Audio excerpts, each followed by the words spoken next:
So here's the pitch, okay? We've all seen Myth Swifts. It's that outtake show, and it was running in. I saw chat spamming when I told Jordan to focus. So we're gonna run with that. Strike while the iron is hot. Jordan sitting at his desk at the video team section. I don't know what they do. I don't care what they do. But for the premise of this video, cannot be focused. Watching anime butts on one screen. I don't care what he's doing. Just can't be working. All right. And then he hears Myth Swifts. Big TV right behind him. Myth Swifts playing. Here's the line. Says Jordan, focus. Okay. And then his eyes go wide. He turns around. Turns off the TV. He's trying to get rid of me. He knows he's not focused, but he knows he needs to be. But goes back to his desk, goes back to doing whatever he was doing. But he has to focus. So I'm at his window. Boom, slam on the window. I'm like the Babadook, okay? He doesn't know where I'm coming from. I slam the window, piece of paper, says focus. He does a little bit. He focuses a little bit. He doesn't turn off the anime butts. No. He flips his hat around, Ash Ketchum style. I don't know. And then he goes back to doing anything he wants, but not focusing. That's not enough for me. That's not enough for Hi-Rez. It's not enough for what we stand for. So I appear behind the wall behind him, okay?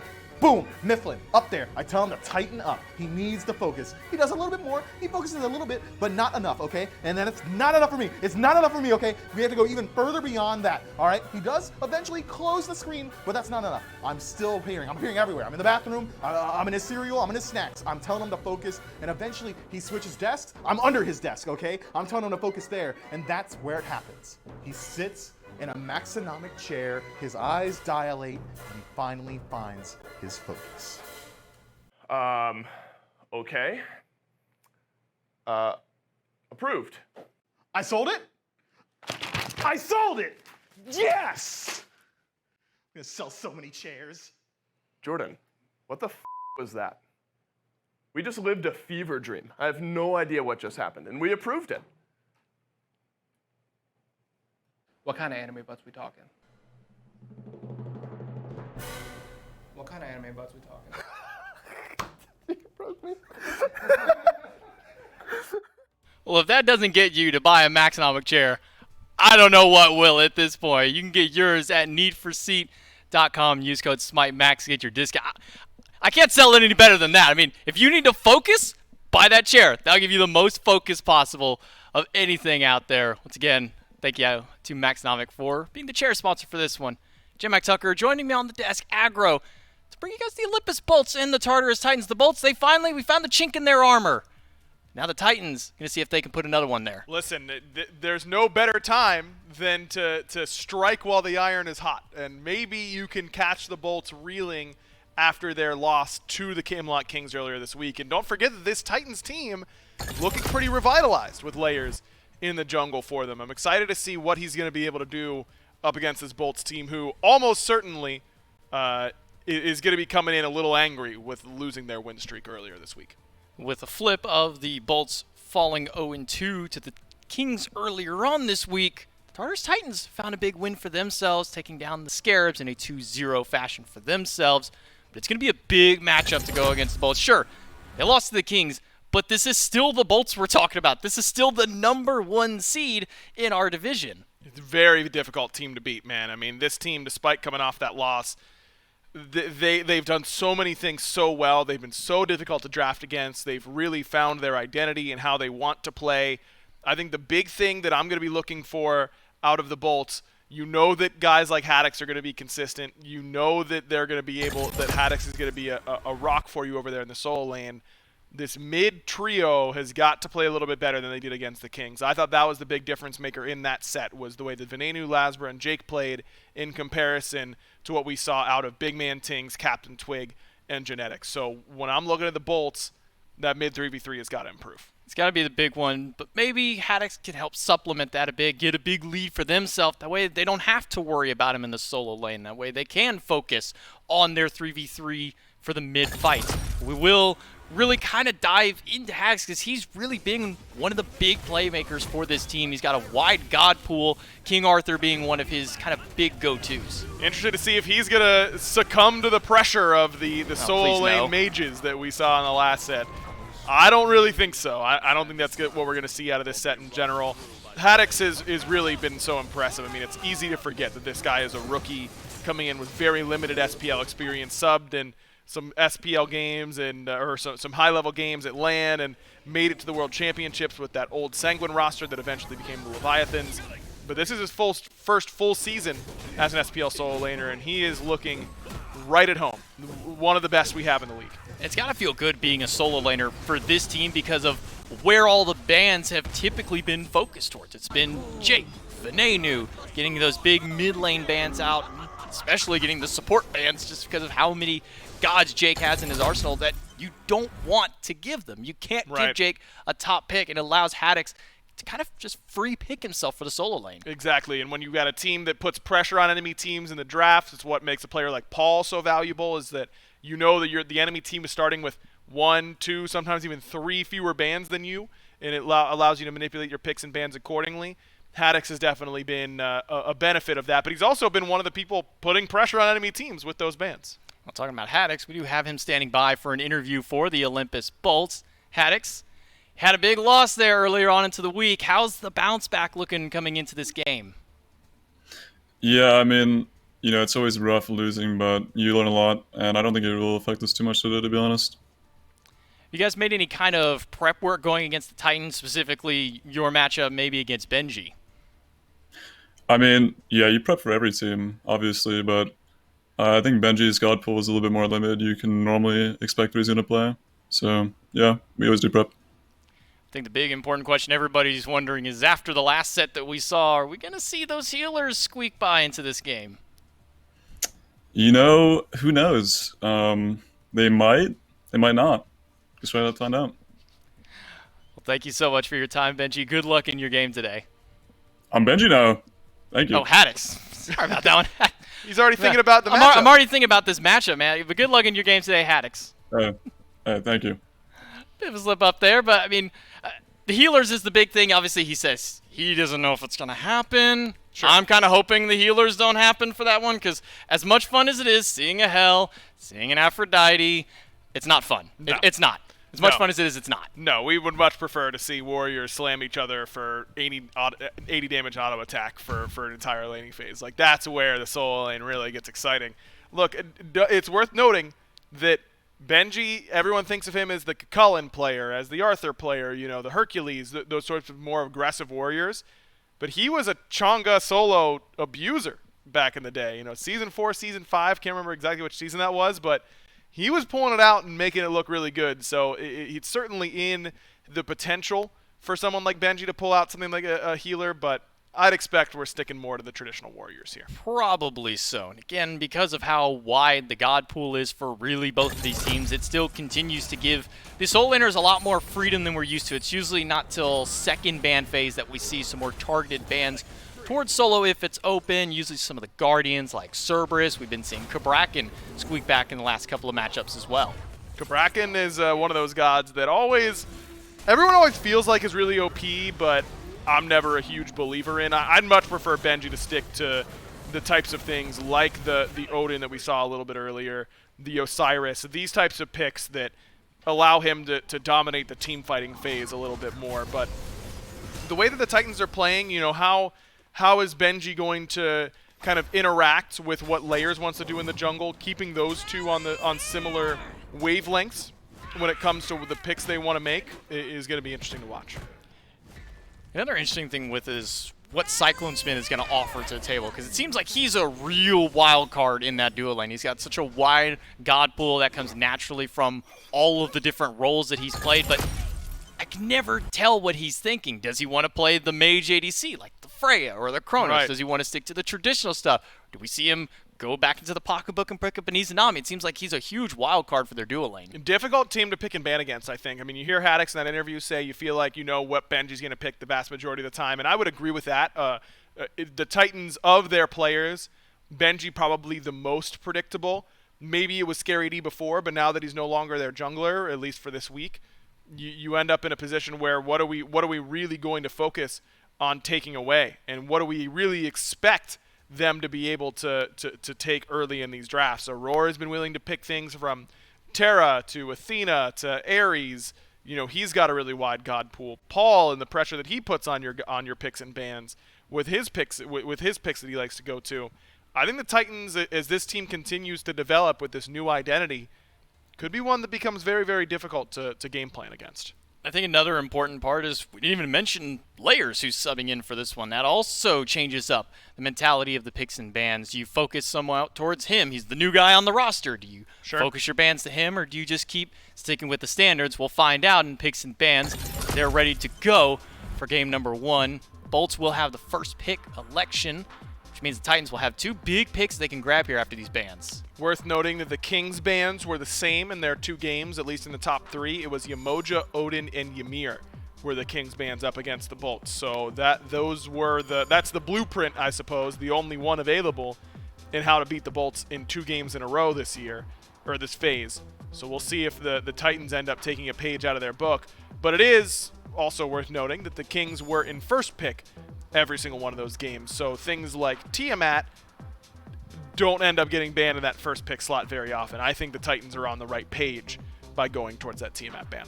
We do see an Odin and an Erlong Shen in response for the Bolts, making sure to take out one of Benji's big picks, one of the more obnoxious soul laners that have come back into fruition thanks to, I believe his Final K was the first one to bring that back in this phase for SPL, and Erlong Shen, a nice and flexible god, mostly to the jungle as of recent, and a pick that Layers really likes to go on towards. In the 2 games that Layers played with the Titans earlier this week, they top 3'd his god both times. He played a Willix and Erlong Shen. So the Bolts can keep that a Willix pick in mind as something that they don't want to put themselves into a corner against, and then just end up banning something like the Erlong Shen that he is going to be comfortable on. So I like that sort of selection. I'm surprised at how few support bans have gone through. You know, Ymir, Yamoja, both of those gods still open. Is that something that the Titans are going to have to take away? I think that's what the Bolts are trying to discuss right now, is do we think that we can get a trade happening in this draft to where Yamoja does get left open, but we don't give the Titans too much power on the back 2. What's the most worthwhile thing to give up if you end up giving the Bolts Yamoja? Because you know they're not going to ban away. They go with the Osiris, so now the Titans have a huge decision to make. Do they ban the Yamoja? Yes, they do. But what does that leave available for the Kings? Morgan Le Fay, probably the biggest one if they want to grab their mid laner immediately. Yeah, Morgan Le Fay certainly comes to mind. Rom is looking better and better every set that goes through. Fenrir still open, and the Titans did play a lot of Fenrir with Scary D. What about Layers? Is Layers going to pick Fenrir and prioritize that heavily? Do you want to go with something like Gilgamesh, which is still open and has been a big pick for the Bolts in the jungle in particular? I'm thinking Gilgamesh is the first thing that I would probably take off the board here if I'm the Bolts. But they've got some options. Surprised that it's the Rom, though. I would have expected Ymir or Gilgamesh personally. Ymir, Gilgamesh, Morgan Le Fay, so many options available, but they chose Rom to give 2 picks towards the Titans. Then they'll maybe at least get one of those in response for it. Interested to see where the Titans sway their first 2 picks. Like you said, the Gilgamesh, probably the biggest one. I know that Lasber really loves this. Gods perform really well on it throughout. The Titans will top pick their support and grab Ares for Aurora. Now, I was asking for this from the Titans in general. Focus on Aurora a little bit more. Give him the ball, so to speak. I don't know if I would top pick him Ares. I mean, this is a god that does have some pretty tough matchups. And all those gods that we just listed, none of them get locked. Ares, Chernobog. So the Titans really trying to play it close to the vest with their picks. They don't want to give up too much. And that's what always happens whenever you see one team take, say, a hunter like Rom, and the other team still takes their hunter in return, even though they know they could wait until later on in the draft. If you get Ymir Gilgamesh here, if you're the Bolts, how do you feel anything but great about your positioning? But it turns out to be the Hell for the Bolts. All of a sudden, Hell rising up in priority in the picks and bans. I don't think this is going to be for Haddix. I do think it's going to be for Ven, but it's good against the Ares. It's something that the Titans like to play. Interesting sort of development. Same exact top 3 that the Camelot Kings picked up in their last 2 games, the Rom, Ymir, and Hell. A lot of priority for these 3 gods. Hell, the most recent addition to it. Usually it's only Paul who was picking it up beforehand. Now Paul doesn't even get a chance to play. The Raijin is selected for him instead. Bans come through. Do you waste a ban for Morgan Le Fay just in case this Hell isn't going mid and going to solo? Or do you just say, we'll let them choose, maybe they grab Morgan Le Fay, maybe they don't? Yeah, I don't think I would ban Morgan Le Fay here if I'm the Titans. I think you got to keep the Bolts honest. You got to make them show me that you can actually play that. And I would be banning Gilgamesh 100%. Unless, I mean, you have first pick coming out. of these bans, so it could be that you would get first crack at Gilgamesh, but interesting that Layers is not interested in that, or Benji, for that matter, who can also play that type of pick. Think that I would be banning junglers away from Lasbra in this slot. That would be my priority, I think, if I were the Titans. The Bolts taking a big stab at Benji, speaking of, as they take the Cerberus away from him, which would be detrimental to a Hell just because of the natural passive that he has. Takes a little bit of the healing that you utilize and also reduces the healing output for it. It's another jungle ban, Serket, for the Titans alongside that Gilgamesh to try and put Lasbra a little further down in the God pool. And Lasbra now, I mean, Gilgamesh is banned, Osiris, Erlong Shen, Serket. You've got a lot of your picks off the table. Which direction does he want to go? I would assume still something pretty early game, pretty setup oriented. That's usually been the recipe for success for the Bolts, is allowing Lasbra to just be a type of initiator. And it's Camazotz for the Titans. Even without Scary D, they still seem to love this Camazotz. And I do not like it in conjunction with the Ares. You need pressure on purification beads, and Camazotz does a lot of things well. Pressure on beads is not one of them. He puts near 0. He has 1 slow that he has to put pressure on you with. I really don't like the Camazotz, and really I think this is likely to be solo lane for Benji. I don't think of this as really a Layers pick, and Benji has been very good on this god in the past. But I don't think it synergizes with the draft at all for the Titans. And then that begs the question of what, if this Camazotz is going solo, what does Layers have open available to himself to be able to force those beats? We've seen Dodgy in the past. Dodgy Ares kind of one and the same, but can't go Dodgy you're, into Hell. You're going beads against beads, and like you said, you got Hell there, so then I'm looking at maybe Thor? Right, Fenrir. Fenrir picked up here for the Bolts, and Hera as well, so this will be Hell going into the solo lane yet again. So Haddix was playing it pretty close to the vest and was planning on going for a healer during that interview. I mean, look, Hell, if it's like Twig said, that you just can't, if you can't punish them in lane, why wouldn't you take them, right? They are so strong whenever they get to the team fighting phase that if they aren't getting punished in lane, you have to try and go with something like that. Maybe Camazotz punishes these healers in lane. You know, Benji has so much solo lane experience. That's something that if he thinks that that's a good matchup for him, I'm willing to give it to him. And it's Hercules, so it actually isn't Camazotz solo. It's Hercules in the solo lane, and at least this brings some CC. At least this brings some pressure onto the purification beads. But I don't know how often you're going to be able to actually pick up Hell in the laning phase. That's the whole threat of Hercules in the solo lane, is that we can reposition you without a jungle gank and set up for an easy jungle gank. He's gonna be able to clear the wave effectively and box effectively, and if I'm Benji, I'm probably just not worried about hitting my 2. I'm walking at him, driving, striking him, and then just auto attack trading until his buttons come back up. That's usually the play pattern for Hercules over there in the solo lane. I just don't know if it's going to be enough pressure on the Hell in order to really stop the snowball for Haddix. I think the big point that you made was this is a beads pressure pick. Yeah. But usually it's one at a time, and if you're throwing this all the way into the solo lane, you're not going to see it for the first 10 or so minutes of the game unless you see a big Gold Fury rotation or a fight towards the solo lane where everybody would rotate over. So this is going to be difficult, I would say, the least for Aurora to be able to try and get any beads, especially because once you have the Hercules rotating, you got the Hell right behind him, and that's a free cleanse for the team. Yeah, I just think that the between the cleanse and the lack of overall beats pressure on this draft, I think that the Titans, I don't know if they were planning to pick Hell third. If that was the game plan, they were going to Ares Chernabog Hell and give that over to Paul and let him kind of run away with the game that way. And if the Bolts really just completely blew up the plans by picking Hell for themselves. But the Bolts came into this draft looking much more prepared to me. I like this Bolts draft considerably more than the Titans,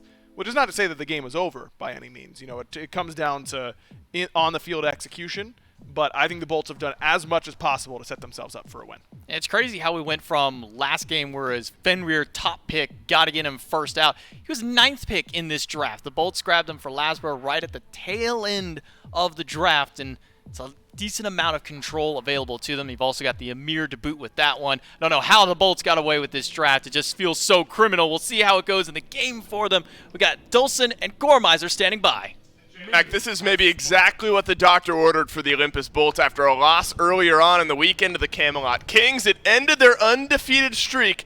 I imagine some mandatory fun time occurred in the Olympus Bolts back and ready to get back to their winning ways. My name is Dolson Gormizer's with me. Doug will be bringing us the views for the Olympus Bolts against the Tartarus Titans. Big bounce back chance here, Gore, for the Bolts. This just feels like Game 3 of the Kings. That's the draft from the Bolts. That's just what the Kings are playing. It's a good draft. But continuation on this. We'll get to see Haddix, I think, flexing around the hell. I'd mentioned on the desk earlier, depending on the rise of these, specifically healers solo, I don't want to see how the counter is going to be.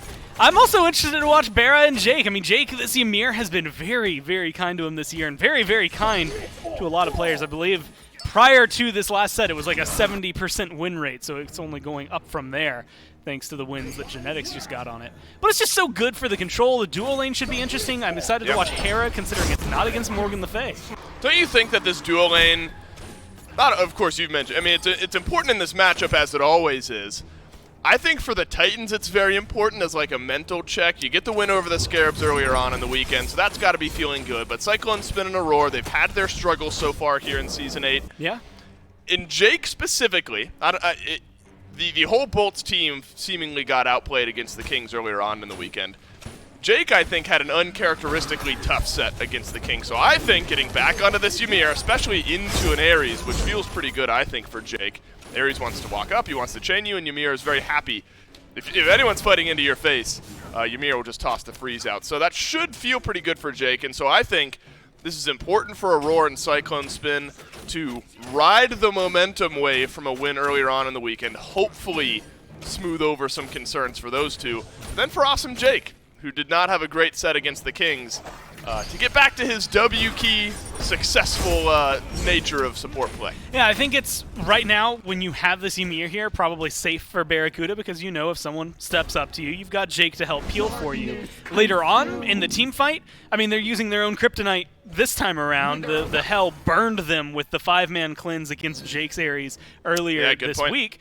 And now you get the 5-man cleanse potential from Haddix, right? We haven't seen if he can do it yet. Of course, a nice wide grouping like that, if Aurora can get 5 people in his ult, then I anticipate Haddix is going to be able to say, guys, group up and get everyone together for it. But the big grouping is where we saw a little pushback, right, from the Bolts, where it was when the Kings would group up, they would drop that cleanse, and it was great. But then there was enough cleave damage on a grouped up massive targets that allowed the Bolts to at least find some damage. Again, it didn't win the game, but it changed things around. In order to get that big cleanse, you've got to all be in a close space. Do you think the Titans have a draft that is a very specific moment we're talking about here? Massive ult from Aurora and then a massive grouping from the Bolts. In a situation like that, you know, Paul could step up, Layers maybe bat out of hell, Benji could have some damage as well. I think Benji, especially Boulder, has a lot of capabilities in scenarios like that. Like you said, bat out of hell, Layers has some fight potential in that, but I think Paul should eat them alive in a scenario like that. Yeah, you'd have to imagine the Tycho drums would feel pretty good. Benji, level 5, pretty healthy there. Haddix is as well. Look, I joked about it, and I'll hold that thought because Layers is here in the duo lane. Purple buff is not ready. So this would be a gank and nothing else, and Layers does not see the opportunity, so he'll walk away. Lazarus about to tick over to level 5 here, Gore. And that's really when you want to see this Fenrir start to put pressure on B. That's the buzzword for this set. We talked about it they talked about it on the desk. You want this Fenrir to find some beads, and then same with Aurora. I think that's really what the conversation was focused around, burning the beads away so Aurora could have good value on his ultimate. But I think a similar conversation can be had around Lasbra and finding good Ragnaroks to set up for future targets. That's why 8 out of 10 relics in the game are beads right now. I mean, you've got the blink for Layers. Layers isn't really in jeopardy of getting picked up by a Ragnarok too often, maybe caught out in mid on occasion, but for the most part, that is a lane gank oriented ult. So Lasbra, notably, everybody that's in a lane right now has those beads, needs to put some pressure on it. I'm actually more interested in Ares because, as you had highlighted, he's saying beads burner, get it out there, do what you can. Jake doesn't have beads. Normally, what we've seen in these early games is those supports opting for the beads over it. He's gone for the blink, and that can be really, really enticing for a Ymir if he gets some good plays, but at the same time, I could also see us hitting level 12 and that blink never being used, so it's going to be interesting if Jake gets caught out at all. That's a good point, Gore. Early on in this laning phase, if Jake sticks around, which he doesn't, the moment he hits level 5, he's going to rotate, help Lasbra and Haddix take down the Greater Scorpion on the right-hand side of the map. Feels like right now Aurora can just kind of walk at Jake and use the ultimate, and Jake is going to maybe be an easy target. So talk about positioning and knowing the right moment to go in, stay a little bit further back, something Jake has struggled with in the past.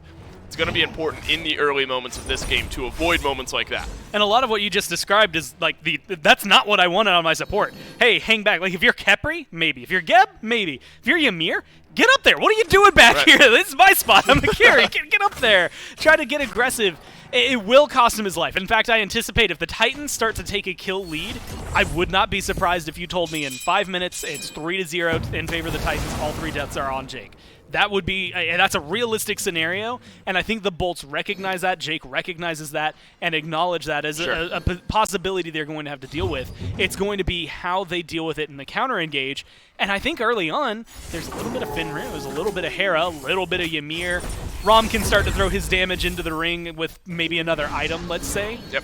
But realistically, this is a team that wants to wait and group up. I mean, they're doing exactly what the Kings did against them. They're going to play, and what we just saw in a set, we'll play whatever game you want to play for 15 minutes.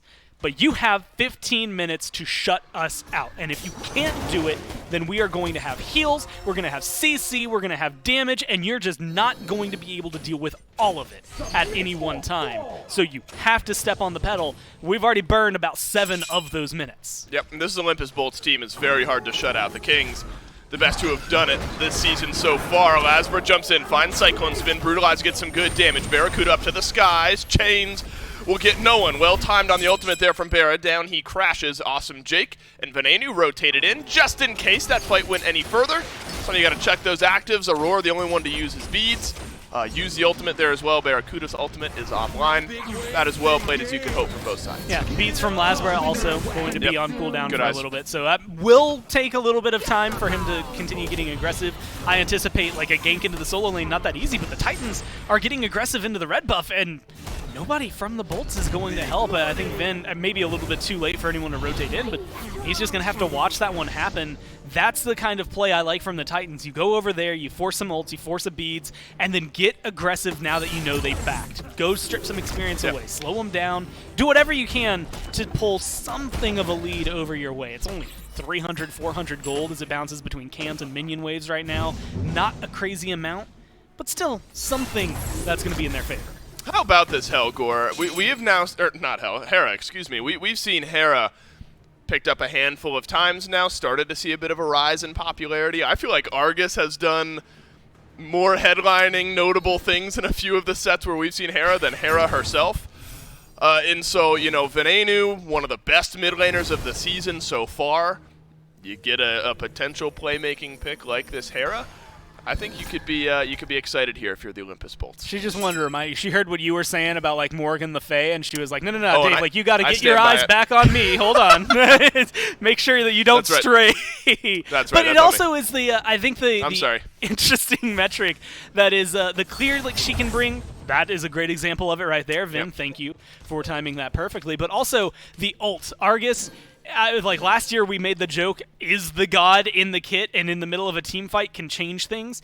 And nothing about Hera specifically really changed going into this year. Items had shifted around, and I think that's kind of what has happened is with the shifts that items have seen once again, Hera is right back in that potency where maybe she's not going to be your number 1 mage. Maybe you're still picking your Tiamats, your Morgan Le Fays over her. Maybe you're still looking for your Raijin before a Hera.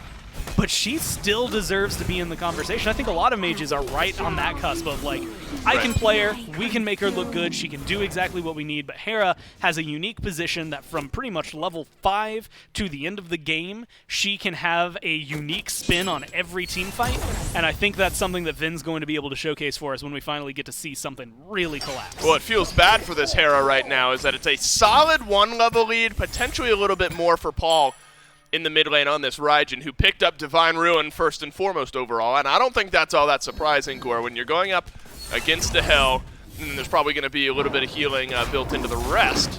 Paul will get jumped on, have to use the beads. Lasbra has taken a lot more in damage in return, uses the Ragnarok as well. And that doesn't feel great, does it? Where you jump in, you're just trying to get some damage onto Paul, and Paul, with that 1 level lead, turns things around and gets a massive chunk of damage into Lasbra and the ultimate. And I think that's going to be the kind of counterplay they need to deal with Lasbra the entire time. He was trying to save his beads, and he's successful in that, but like you said, you have to burn the ult. admittedly, now you're looking at Paul, who still has his beads, or who just used his beads, I should say. And that means that you have some capability, or should have had some capability, to potentially get a good gank. But that's the thing with Fenrir. Roll back a month when Fenrir was, first off, necessary ban versus the Bolts and the Dragons. Someone that was absolutely just first pick material, I think, during the playoffs for Phase 1 and kind of translated a little bit to the early bit of Phase 2. It's not the ult as much anymore. I mean, the ult is deadly, and the ult is something to be worried about. If you get grabbed, yeah, hit your beads, man.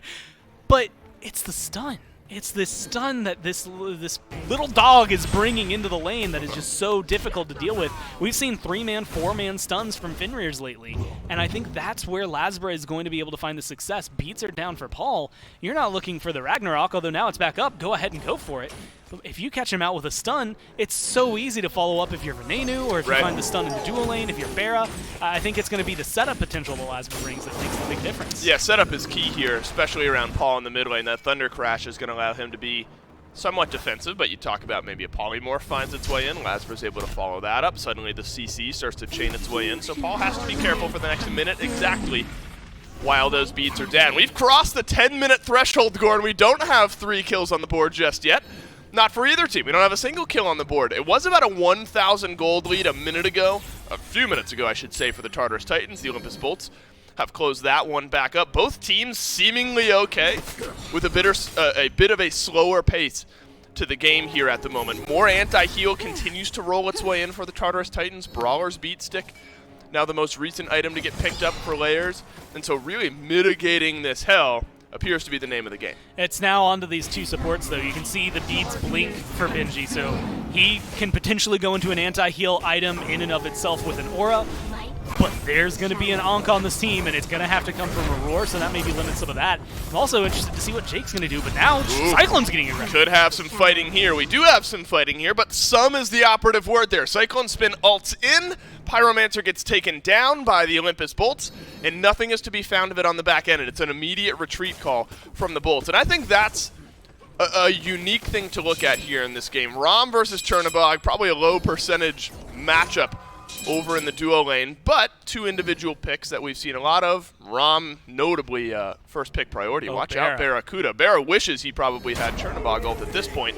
Could switch things around in this fight. How long can Barracuda buy himself here? Awesome Jake is on the other side, blinks his way forward, throws up the wall, and that means it's only Benji with Barracuda. Stun connects on the back end, and Argus crashes down from the heavens, and Barracuda lives on, bought himself enough time for Jake to get in and save his life. The Bolts are nuts. That's such a good read from Barra to recognize. Like, you can see, there's not a lot of ward coverage from them. He's got some deep wards, so he saw the top rotation, but they didn't know about the bottom. They get spotted out. The Titans get spotted out there. Now the Bolts are going for Fury. And Taiko drums are down. That's a big ultimate missing from the Tartarus Titans. Gold Fury half HP, but Jake being burned away. Cyclone Spin has found first blood in this game, 13 minutes in, and now the Olympus Bolts want to leave. They might have to leave. Haddix is half HP, Lasbra is half HP, and the Tartarus Titans make their way onto the Gold Fury. Haddix can do something about the health bars. Granted, Hell's Mana at level 13, still not the best, but it's more than what they have. Unfortunately, there's nothing to fight over anymore, Dave. Wow, and that isn't that exactly what we were worried about, though, with Awesome Jake, where the immobility without beads on this Ymir early in the game could be punishable. Now, that was a bit of a messy fight, right? Jake kind of walked forward. Maybe that was the situation where Jake is like, all right, I got to be the one to die here. But he gets locked down. The damage easily finds its way in. So it's first blood bounty to Cyclone and a Fury on the back end, and a death on Awesome Jake. I think a very clean initial disengage from the Bolts, right? Getting Barra out of what was going to be a hell zone. I mean, you dove into the beaches of Normandy and pulled someone out alive. That is not something you get to do often. And then it gets a little bungled because they go in, they have, they have healing. They're like, okay, cool, we can use this. We've got the CC. Let's see what we can get aggressive on. Notice none of their relics are down. They didn't lose the fight because they got out, CC'd or anything like that. They lost the fight because they go for the Fury, but they don't really have control of the Fury, and then they get disjointed and separated. You had mentioned it, Jake's way too far forward. The rest of the team doesn't seem like they're really willing to heavily commit to this fight. and the Titans did. That's all that mattered to them, was they knew they could get aggressive. They've got 3 assists on Layers, Paul, Aurora, and that's because they know to get aggressive right then. Paul, you had mentioned, didn't have the Taiko drum, still has good damage. It's still Raijin. You get percent damage from Aurora. You have Layers, who's been controlling these fights, and Cyclone gets the kill. Venenu has beads. I thought it was Jake for a moment that that got the Ares ult on him, and I was nervous we were going to see another dead Ymir, but no, it's Venenu, and I say but, and you know, it's a small win for the Bolts because you don't have someone who dies, but Venenu has to use his beads now, and somewhat immobile is this Hera. So there is resuming threat here, where Aurora's probably just fine taking that trade. I'll pop the ultimate, I'll get the beads off an immobile target in Hera, and we can maybe return to that in the next 134 seconds or so once we get there. I wondered if Aurora, you mentioned Pestilence, anti-heal, maybe that feels good on this Ares as the game goes on. Spectral Armor pretty early in this build, Gore, which is wild because there hasn't been a huge commitment to crit yet. Barracuda is going into what I assume is a Wind Demon, but Aurora's trying to get ahead of it. I think that it's the appropriate play, right? I have the gold for it now. As much as anti-heal is nice, we just won. We just beat a fight with the hell in there, so we're not worried about it. We got Divine Ruin, we got Brawlers. I have a Cursed Ankh. I can wait to get a Contagion. I can wait to get a Pestilence, whichever one I decide to pick up, until afterward. And honestly, both of those items are perfectly synergistic with Ares as passive. Gets him a little bit more power whenever he has that, what is that, Aura that's online, but now Jake's in trouble. Jake, bit immobile here and dove on by the Tartarus Titans. Massive freeze, which I love to see, but unfortunately the Tartarus Titans able to capitalize. Now Jake 0-2 on this Ymir. It's going to be a tier 1 tower in mid that also goes down, so the Titans, Gore, you mentioned it, you said, you know, maybe around 10 minutes the Titans start to build up some of these kills. It's, you know, 15 minutes, so you were close enough. And the Tartarus Titans doing exactly what they figured, or what we figured they would. You find a couple kills, you figured it might be on Jake, and it is on Jake. And now it's a 1,000 gold lead for the Titans, so the Olympus Bolts, not the type of team to shy away from a moment like this, can still look to make some plays. But it's going to be without your Ymir as he walks back to the lane. Feels like my entire time scale was just shifted 5 minutes a little too early, 5 right? minutes. So in that theory, then in 3 minutes, the Bolts should be able to start bolstering a little bit more back. They should be able to have Haddix be a little more capable. They should be able to get some healing into these fights. And despite Jake being at now a 2-level deficit, should still be able to kind of plant their heels and push forward. That maybe is surrounded by the fact that Wind Demon is there for Vera, but it doesn't feel like they've got a lot of control. It's only 2,000 gold. We just saw from the Kings that that's not necessarily enough to run away with it. Plus 2 kills. There's so much on the board, Dave, but this is a great look from the Titans. They've kind of just ducked their head and pushed forward. I certainly don't want to pile on Jake at this point because it's, you know, it's just been unfortunate. He's been dove on by the Titans a couple of times. Look, that's a 100% land winner. Awesome, Jake 408. That's right. We can pile on. That's right, we can. You're absolutely right. Beads missing was something that we noted early on. He reached level 12, still doesn't care about the beads, goes with the shell. Yeah. Do you think that's the right call? I was curious what he was going to pick up because beads, look, all 5 members of the Titans got beads. They recognize where some of the threats are in terms of the CC. It felt like it would be the reasonable call, but I don't mind Shell. Now, Shell is not as strong as it used to be, but it still is going to be decent, specifically against Cyclone Spin, should be helpful against Layers as well, and potentially a little bit of Paul in there. So it's not the worst relic pickup, I think, for his life. Well, maybe for his life it is, but for his team's life, it's probably going to be pretty helpful. I still haven't seen the Blink, though, yet, and that's the one where I'm like, well, if I'm going to drop one of these, I'm going to drop the one that hasn't been used. Right. And you know, with what we're assuming is going to be some grouping around Haddix, maybe the shell finds more value if the team is going to be grouping up. So we'll wait and see. It's just, that's where all the pressure has been going from the Titans, and that's why we have to kind of analyze some of the choices that Jake is making moving forward in this build. He's got to be under the magnifying glass. Absolutely. So we're sub 20 minutes in. Oni Fury is spawned here. Pyromancer got taken down just a moment ago by the Tartarus Titans, and this lead has grown big. Benji now under the eye of a few members of the Olympus Bolts, but Layers is here to peel out just a bit. Lasbro doesn't get a stun. Jake throws up the wall, and now he's going to get chased down yet again. Aurora has his ultimate, chooses not to use it onto Jake. The Titans, though, they've bought themselves a little bit of time.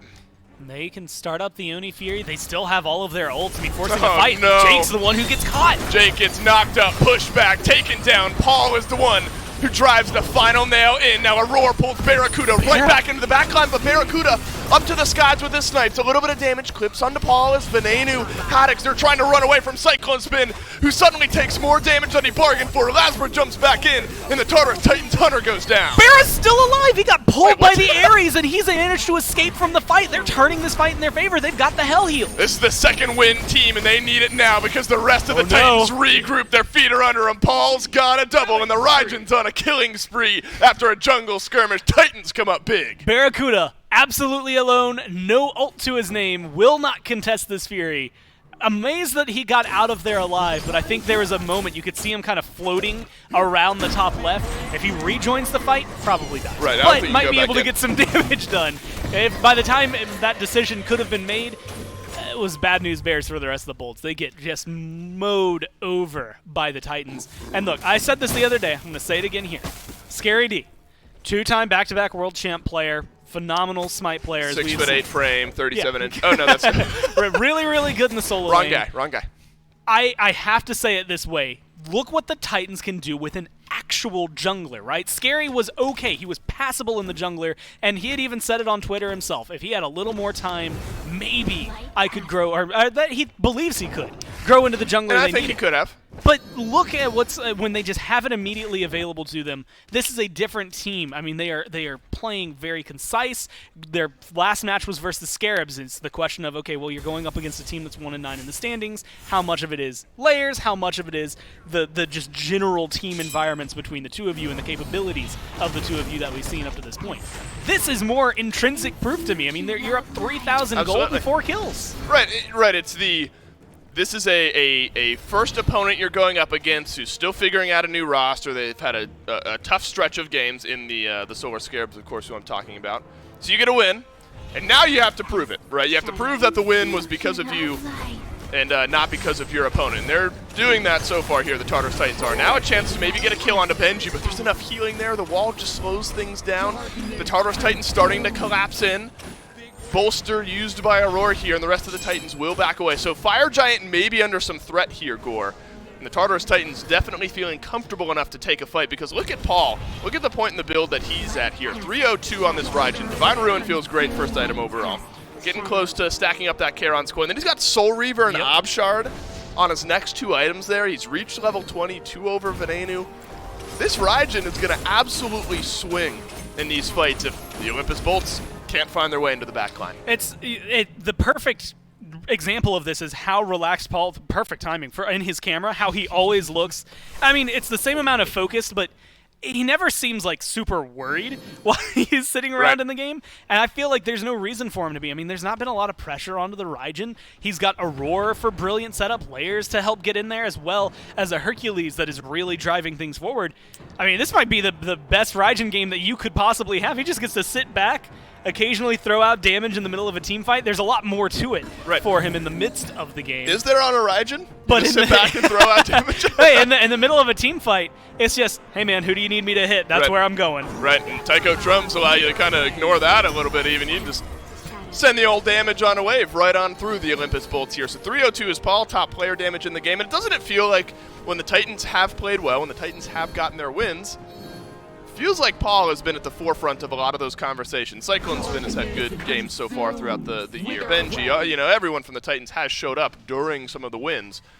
But it still feels like Paul has been that MVP-esque mid laner here for this team. He's going to need to do so yet again. Fire Giant started up by the Tartarus Titans. Pull back in his Barracuda, but he's going to dodge roll away after using the beads. Lasbra has Ragnarok Cyclone Spin, but watch out, Aurora. He's got a big pull here, and also Jake the only one who makes it onto the other end, but this is a big old sweep. The Tartarus Titans melt through the Olympus Bolts. Venenu, the last one standing, but not for much longer. Paul's got the double.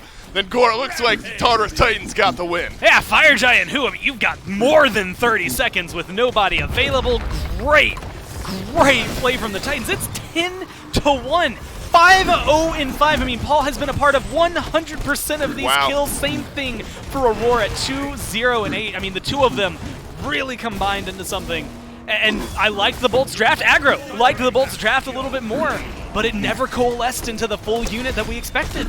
Gore, we were worried about Awesome Jake and the potential to get taken down often and essentially on cooldown early on in this game. And 0-4 on the Amir. Almost half of the kills that the Tartarus Titans got, we're on to Awesome Jake. So this is not the return to form game that the Olymp Bolts wanted, but this is the heat check game that the Tartarus Titans wanted. It's more than just that, right? I mean, if you're the Titans, you now have 3 games in a row where you've just looked phenomenal. You're one away from doing something that one other team this phase has been able to do, and it was the Kings just a couple of days ago. Whether the Bolts are in their own head, or I honestly think it's just the Titans looking really, really good. There's a lot of changes that need to be made going into the next draft. I don't think they can give up anything early game. I think they need to be more proactive, because otherwise the Titans are going to do it again. I did see Veneanu, laughing, joking on the player cams at the end of the game, so I don't think mental's necessarily a concern for the Olympus Bolts right now. Maybe not even ever. These guys constantly in a good mood. They need to get into a better mood, though, if they're going to take game number 2. We'll see if the Tartarus Titans can make it an 0-2 week for the Olympus Bolts right after this break.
on the desk we were worried about the composition going up against a Hell with so many cleanses, but it seems the Tartarus Titans were not phased one bit. One thing you don't have to worry about is getting some merch to represent your favorite teams or just the Smite Pro League in general. You can go to shop.smiteproleague.com, pick up all of your SPL merch between hats, shirts, hoodies, jerseys, got it all. Once again, shop.smiteproleague.com. J-Mac Tucker joining me with Aggro, break down game number 1, and not much to break down. Paul kind of just popped off. Paul did a ton of damage. I mean, Cyclone Spin was right there with him doing a lot of damage. And the way that the Bolts piloted this composition, I think, was different than what led them to their win streak. And that's what I want to focus on, is that when we were talking about the Bolts on their win streak, it was Lasbra and Venenu being your fight starters, Haddix alongside them, Jake being allowed to come in a little bit later to these fights and affect it in a different way. And that style really lended itself to how the Bolts wanted to play. And I think that this picks and bans just went too different of a direction for them. Giving Jake the primary initiator, Lasbra still being that initiator, but Haddix now playing in that backline role. It's so different to what he's not used to. And it's not even about if he's going to execute. It's about, can the team, how is the team going to play around it? Mechanically, I thought Haddix played fine. It's just the way that these team fights played out, which this is where the Bolts were so good during their win streak, that didn't really come to pass here because their roles in the team fights got changed by the way these picks and bans went. So I think it was just the Bolts changing up their style a little bit too much for my liking. They're so used to having that defined double front line between their solo, between their support, and not having that second front line, even a pseudo front line from Lasbra when he plays these warriors, not having that and essentially leaving just Jake to play the front line for it. The Bolts, they couldn't find their footing really in any of the fights amongst it. So much damage coming out of Paul there. And in comparison, 957 damage from Jake. That is some of the lowest that I can recall seeing. And look, your job as Ymir isn't usually to do damage. It's to wall people off and soak damage. But that, I think that is fairly telling what he was able to do. Okay. All right. There it is. This is my revenge shot out to look. I called out Bisky for losing a wager she had against Blazy, so she gets the... Now, in my defense... They look kind of similar. They do look kind of similar, but in my defense, I wasn't in a Maxonomic chair, so I wasn't focused when I was doing that. Focused. That's right, the problem. Okay, that makes sense. All right, someone get J-Mac a Maxonomic we chair. need a Maxonomic in here so I can keep focused up, but yes. Good call out there for Bisky, just poking a little bit of fun from the interview, but getting ready and getting set into game number 2. Aggro, what kind of adjustments need to be made? Maybe Haddix goes back to more of that frontline warrior style. I think so, and I think the Bolts can play Hell. I think that you just have to put it in Ven's hands. You have to let him do that. And that would still require a switch up in how they like to take these fights. I think Ven has really been impressing me on things like the Morrigan and Tiamat and these gods that allow him to get the fight started. And Hera can do that. Hera can fit that role, so I don't mind Hera as a pick for the Bolts. But I think that they're going to need to get Jake on something that allows him to come in late to these fights. I think Ymir can do that for the record. I think that, having your solo laner blink in, then the wall comes up behind him, and then Jake can come in once those cooldowns are down and not get blown up. That can work, but I think it starts with how they want to keep Haddix involved in the game. We'll see if the Bolts swap things around, picks and bans for game number 2. Talked a lot about the Hell versus Standard Warrior for Haddix. I think getting Lasbra something comfortable earlier on into the draft may be a big boon for them. The Fenrir is good for him, but it just didn't feel like it was a Lasbra god. No, it didn't end up panning out, even though he has played it a lot and looked good on it. It just wasn't his day or his game on it. I want to give some credit. I spent kind of the death segment talking about the Bolts and their failures. How about giving the Titans some real credit for how they played that game? It was slow, it was methodical, and it took some time for them to set their feet. But in the team fights, I thought their communication was really good, their target selection was really good, and they were able to look like a cohesive unit with a sub in the jungle. And they allowed their backline to shine. Benji had a great game on that Hercules. Aurora had a great game on the Ares. I was impressed with the Titans that game. It wasn't just disappointment with the Bolts. Right, Paul went 5-0-5, 100% kill participation. Aurora was, I believe, 2-0-9, so 90% kill participation for him. All across the map, these two really kind of dictated the fights more than anything else. And in the bans, you see a little bit of that response over towards Paul, banning that Raijin in the 3rd slot, along with the Odin and Erlang Shen. So now it's Raijin instead of Osiris in that same sort of pick and ban slot. And so with that not banned by the Bolts, the Titans decide to ban Osiris. And with that leaves Yemoja open. And that's where Jake's going to go. And I think that I'm surprised that the Titans went with this route. Look, Lasbra on Osiris is fearsome, and Haddix can play it really well.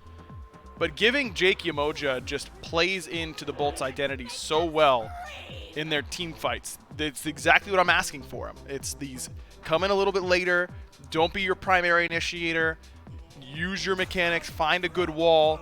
All those things feel really strong for Jake. And I like the response. I like getting the Hell here for the Titans immediately. I like Aurora going back to the Ares, a traditional matchup that Yemoja can struggle with. But I'm surprised that the Bolts get Yemoja at all. Do you think instead of banning the Artemis, would the Artemis have been one that you would imagine the Bolts would first pick, or could they have maybe just slotted the Artemis out of there, put the Yemoja, and then second pick it when it comes around? I do think that the Bolts would have prioritized Artemis first overall. If that's Yemoja instead of Artemis in that same spot, I think that it's an Artemis first pick for the Bolts. And if the games are going to be slow and they aren't going to try and punish the Artemis in lane, then she's going to get to the team fights and get too much value with her boar. So I don't think that you can really let either of those picks open with the style of how Game 1 went. Similar duo lane for the Titan as they lock in the Ares previously and the Chernobog for Cyclone Spin yet again. He had a really big root in one of those team fights by the Fire Giant. I think he caught 3 players with it, and then immediately following the wall didn't help him out too much, going for the chase. But to the flip side, the Bolts do pick up Kokolin, so they are going to get Haddix back onto a Warrior, back in his rightful position for it. In response, the Titans go for a Morrigan ban. And I love it because that has been the type of pick that Jake looks, or excuse me, that Ven looks so good on. So I would really prefer that they take that away from him, and I think it makes some sense. Now I'd probably be interested in banning Hera here from the Titans, even though it doesn't have CC immunity, and that's something that the Ares might be able to punish. It is in that same sort of initiation vein. But Baba Yaga makes some sense to me too. I mean, it's that late game guaranteed damage that's going to be coming through, and you have so much CC immunity, long duration CC immunity with that Home Sweet Home. So taking that away from Ven does make some sense. Morgan Le Fay is still up, though, which is. I'm curious as that wasn't one of the bans, considering Morgan Le Fay has kind of been the top mage alongside Tiamat. So curious to see if that's where the Bolts will elect to put their next draft. Still over here towards the Titans. Most likely this... Okay, never mind. Stopped it right there. This hell is going to Paul. Yeah. I was going to say, we could still see this solo, but no, with the Guan Yu locked in, that's going to cut it off right there. Look, if every other team is playing Hell solo, but I've got Paul on my team, I know where I'm putting the Hell, and I'm putting it in his hands Support. just about every single time. No, it's not support. It's in the mid lane for Paul. Every single time. He is just too good at this god and his positioning and his mechanics and his relic timings and how he knows how to survive these fights on these hard-to-survive-on gods. I think it just makes too much sense to give it to him. Guan Yu leaning into that sort of sustained mentality. I'm surprised to see a Camazotz on the other side here for Lasbra. This is usually the exact opposite of the type of pick Lasbra likes to go towards. It doesn't have any CC. It doesn't set up in the early game. It doesn't gank in the early game particularly well. All of those things I think are near requirements for Lasbra picks. And he goes one that doesn't check any of those 3 boxes. So I guess this Camazotz scared the Bolts enough that maybe they feel like they needed to pick it as a pseudo ban to take it away from layers. Morgan Le Fay will be completely avoided entirely in the picks and bans. Merlin instead, the other Arthurian Pantheon mage, going to be picked up here for the Bolts. Titans have one final pick under their belt. They've got their mid, they've got souls looking for jungle. So looking for a layers god here. We did see him pile the Camazotz last game. That'll be taken away instead. He'll default back to the Awilish, which he played last time that they had their matchup against, I believe, the Kings. Yeah, so no knockups for the Titans. He's got to do it himself. There are 2 leaps, quote unquote, on the side of the Bolts, and that's the Yemoja Riptide. That does count for Gravity Surge, so you can pull off of that. And of course, Camazotz Devour. Those are the 2 abilities you get to pull. I think that this Awilix pick, it is going to struggle if the game pace is similar, because it's not a late game pick. It's okay in those stages, but it's not at its strongest. But I think with how the Titans wanted to play, this kind of reminds me of a King style draft where we know we've got our late game. If we get to late game, it's going to be hard for us to lose no matter what, because we just have these picks that are dominant in that stage of the game. We need something in the early game to keep the ball moving so that our draft doesn't stagnate, to defend our buffs because maybe we can dissuade them from being aggressive around how strong our jungler is, and just get us there. You know, Layers is the Uber driver in this composition. His job is to get them to the venue, and then they will do the rest. That's all he needs to worry about. If he ends up getting some sick pull late game to pull Jake back in, great. This doubles down on the beads pressure onto Yemoja, great. I like that a lot, but the focal point of this composition is certainly the other 4 members. And we didn't even see a first blood until, what, 13 minutes into the game? Yeah. So the Awilish will be able to help supplement that, like you said, get a little bit of beads pressure, maybe in any of the lanes. Maybe this does warrant the fact that you need to pick up a Purification bead for your support. As you mentioned, you can pull off the Riptide, and you can pull not just Yemoja, but anybody who accidentally happens to walk through that Riptide. And as you mentioned, the Camazotz, his primary initiation or disengage can also be yanked back. This is going to be a difficult matchup, and have to be very careful around its Awilish. Agreed. I think that Layers has the potential to pop off in this game, but like I said, I'm focusing on what the rest of the Titans are going to do once they group. And if I'm the Bolts, it's okay if Hell groups up in order to heal everyone, but we had better still have the River's Rebuke at that point. We need to be able to cut off these escape paths. These Yemoja ults are going to be critical for the Bolts. Can the Titans cut down the Bolts one more time, or are we going to go to Game 3? We'll take it to the casters to find out. Time for the Olympus Bolts to turn this one around. The Tartarus Titans take a convincing game number 1. And if the Olympus Bolts lose again, it would be the first time in a long time they are not in sole possession of first place here in Phase 2 of the SPL. Still, Dolson, Gore, and Doug will be bringing you the action for game number 2. And I already like the pivot here from Awesome Jake Goremizer. Not only the Yemoja, a little more mobility if you consider the Riptides, but then a Beads pickup as well. The Beads is already going to be crucial for him, but I also, not just the Yemoja, I like the Merlin as well for Vin. I feel like this is going to be a duo that can get a little bit more done. Vin had some decent damage on the Hera, but didn't really have this outpouring, just any kind of performance. But I think that from what we've seen in the past on this Merlin, we can expect a pivot, at least in the mid lane. Should also be a pivot in the support role. I do not think Jake is going to get abused as easily. I do still think there's some capabilities for it, but like you had said, with those beads there, I think it's going to be a little more difficult to lock down this Yemoja. Yeah, it was a lot of fun watching the tug of war over in the duo lane, but nothing really ended up coming of it. A few early skirmishes, Awesome Jake getting caught out a couple of times, and the Tartarus Titans now starting to look like a team that can play off just a little advantage, find the objectives, roll that objective into the next objective, so on and so forth, and then one big team fight ends up winning the game. Aggro mentioned it on the desk, though. The Tartarus Titans have to be pretty active in this early game around this Awilish. An interesting pick for Layers, isn't it? Because it's not, maybe not for Layers specifically, an interesting pick, that Layers happens to be playing. Yeah. We don't see a whole lot of Awilish. And not a lot of synergy on the team either. I mean, there's no knockups, I believe, on the Titans, if I'm remembering all my gods correctly. And so that means he's got the sole capabilities of dealing with it himself. Oh, but then there's a Riptide on the other side. Let's harken back to Season 7, Dave, and specifically something the Jade Dragons, I believe, were doing. I think a lot of junglers eventually picked it up.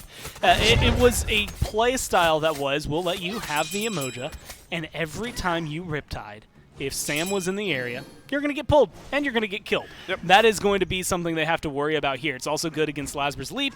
It's going to be helpful overall against the Bolts. And so I think Layers is going to be able to find a lot of pulls, not necessarily off of his team, but off of the other. Lasbra behind Aurora and Cyclone Spin here. That's why you see Jake and Barracuda getting aggressive. The leap in from Lasbra's there. Aurora in a real tough spot. First blood around the corner, and it's Lasbra who gets it. It's the cringe gank king, according to Mifflin. And finally, we see some of that pressure again. And, I mean, this is not a typical pick for Lasbra. I'm trying to think of the last time I saw him play Camazotz, period. Not just this year, but just in general, and how often that has to be. It has not been one of the go-to gods, but you can see already feeling comfortable on it. Not a lot of CC. We had highlighted that, and the desk had highlighted that in game number 1, but it suited Layers just fine. A lot of survivability and good gank potential, as we just saw, in terms of being able to help close down the line. Will it be enough to do that over and over again? Again, putting a kill onto the support feels great. Killing the support 3 or 4 times still feels great, but after a while, you're wondering where else you can put that pressure. And it's such a good point now that we get to see onto Aurora. Same pick for Aurora, but could have similar downfalls to Jake Yeah. in game 1, right? Mobile, no immediate escape. Can use the ultimate for CC immunity, of course. Doesn't have the beads early on in this game. So there is the potential, Gore, for maybe a Roar now to get identified a little bit by the Olympus Bolts pre-level 12. Maybe you want Blink on the Ares at some points. We'll see if Aurora ever grabs those beads. A chance, though, for Aurora to turn the tides if he's able to catch Lasbra and Veneno off guard, which he's not. But I think that's something we have to look out for. How much pressure do the Bolts try to put onto Aurora here in the early game? And if they can kill him off a lot, I mean, right now, still level 4, as you had highlighted, keeps the ult from being as big of a threat. But there's also the capabilities with 4 members having beads ready. Then the Bolts are able to get aggressive into the Ares, not be too stressed if he goes for the ult. You're not going to be as upset if he gets to. Plus, Lasbra's ult's going to get him out of there. Bera's ult's going to get him out of there. Jake's ult is going to lock him down a little bit more, has used those River Rebuke, and so it's going to be interesting. Ooh, Haddix now getting ganked. Layers has blinked his way in. Benji looking for the stun. Oh, there's a gravity surge from Layers and a return kill from the Tartarus Titans. Gets themselves on the board, and that's exactly what you needed to see from Layers. Get active early in this game, and 4 minutes in, the Titans jungler's got a kill. And Wheelish has a lot of carry potential behind her. I mean, it's not someone we get to see too often because of how difficult it can be to make her work. High execution threshold, but high payoff if you make it work. And again, the Bolts, for the most part, are playing into this Wheelish's hand. Layers should be able to find more picks like that. Whenever his ult is up, watch for Layers to be in the dual lane or in solo lane. That's where he's going to find the most success for a lot of these, and forcing someone to be uncomfortable. Maybe not so much Bera, maybe it'll pivot towards mid when Jake starts to join the fray in the mid 3v3.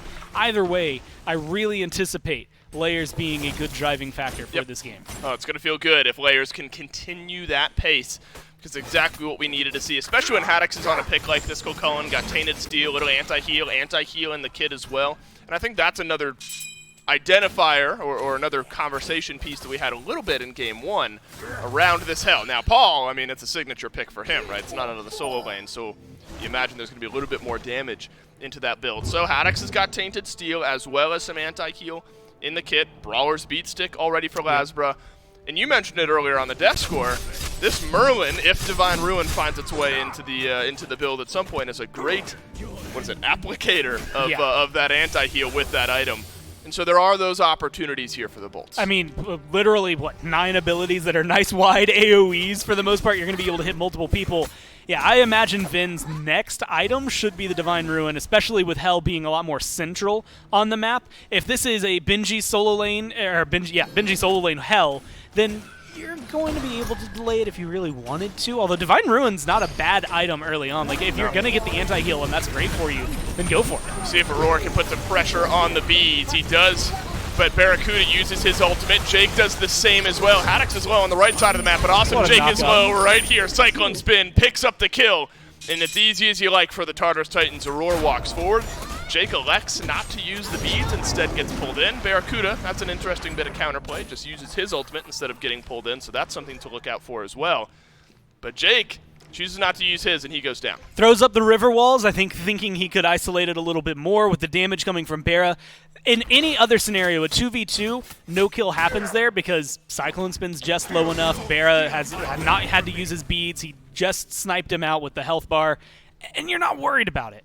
The fact that Layers is there is what changes that. So that's where the question comes into play for Lasbra. Where is he hanging out, and what advantages is he getting when his team is getting ganked like this? And so far, we haven't seen any real big pressure come out from the Camazotz outside of that really early gank that gave them first blood.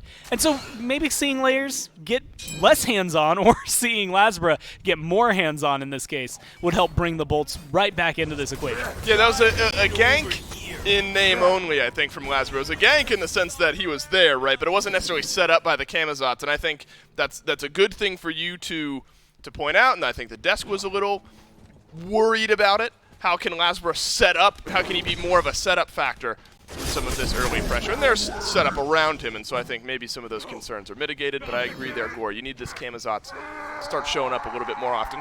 Keeping pace so far with Layers, which is always going to be a good thing here, just shy of 10 minutes in. But both of these junglers now getting active, no real advantage on either side, and so the way you've seen these kills kind of ebb and flow, both teams probably happy to be where they're at.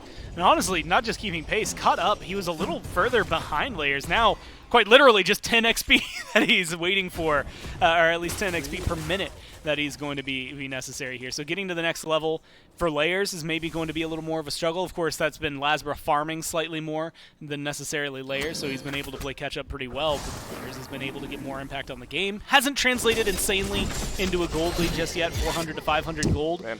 But that's very similar to the start that the Titans had last time. Now Benji might be caught out. Benji between Lasbra and Haddix here, but he'll dash away. Aurora is going to Hello, make Aurora. things interesting. Lasbra uses his beads, Haddix uses his ultimate, and so there's no pull for Aurora.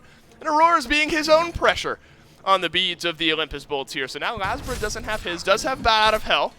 And so if there's another moment where Aurora's found that, or the bat, rather, Lasbra's going to be able to get on after. River's Rebuke sets up for maybe a kill here onto Paul. It's a nice follow-up stun from Awesome Jake, but Venenu, he's left this engagement. Awesome Jake now left alone on the front. He is knocked up, taken down. Venenu dies as well. A fumble from the Olympus Bolts and 2 more kills to the Titans. I mean, Lasbra has his beads burned. He can't do anything in this engagement, and Cyclone Spin went up for the ult and dives specifically onto Venenu. Make sure he can't rejoin that engagement. Paul is left with just Jake in front of him, and admittedly, just Jake at the time was enough, but good juke shoes from Paul kind of breaks his own ankles to move out of there, but keeps himself alive, and then the healing comes through. This was a hell that was 1 hit from death 30 seconds ago, and is now making sure that things are a little more threatened. Vera attempting to get some steals here, but ultimately I think the draft from the Titans showcasing all of its strengths right there. Yep, and look, we talk a lot for good reason about the healing that Hell has.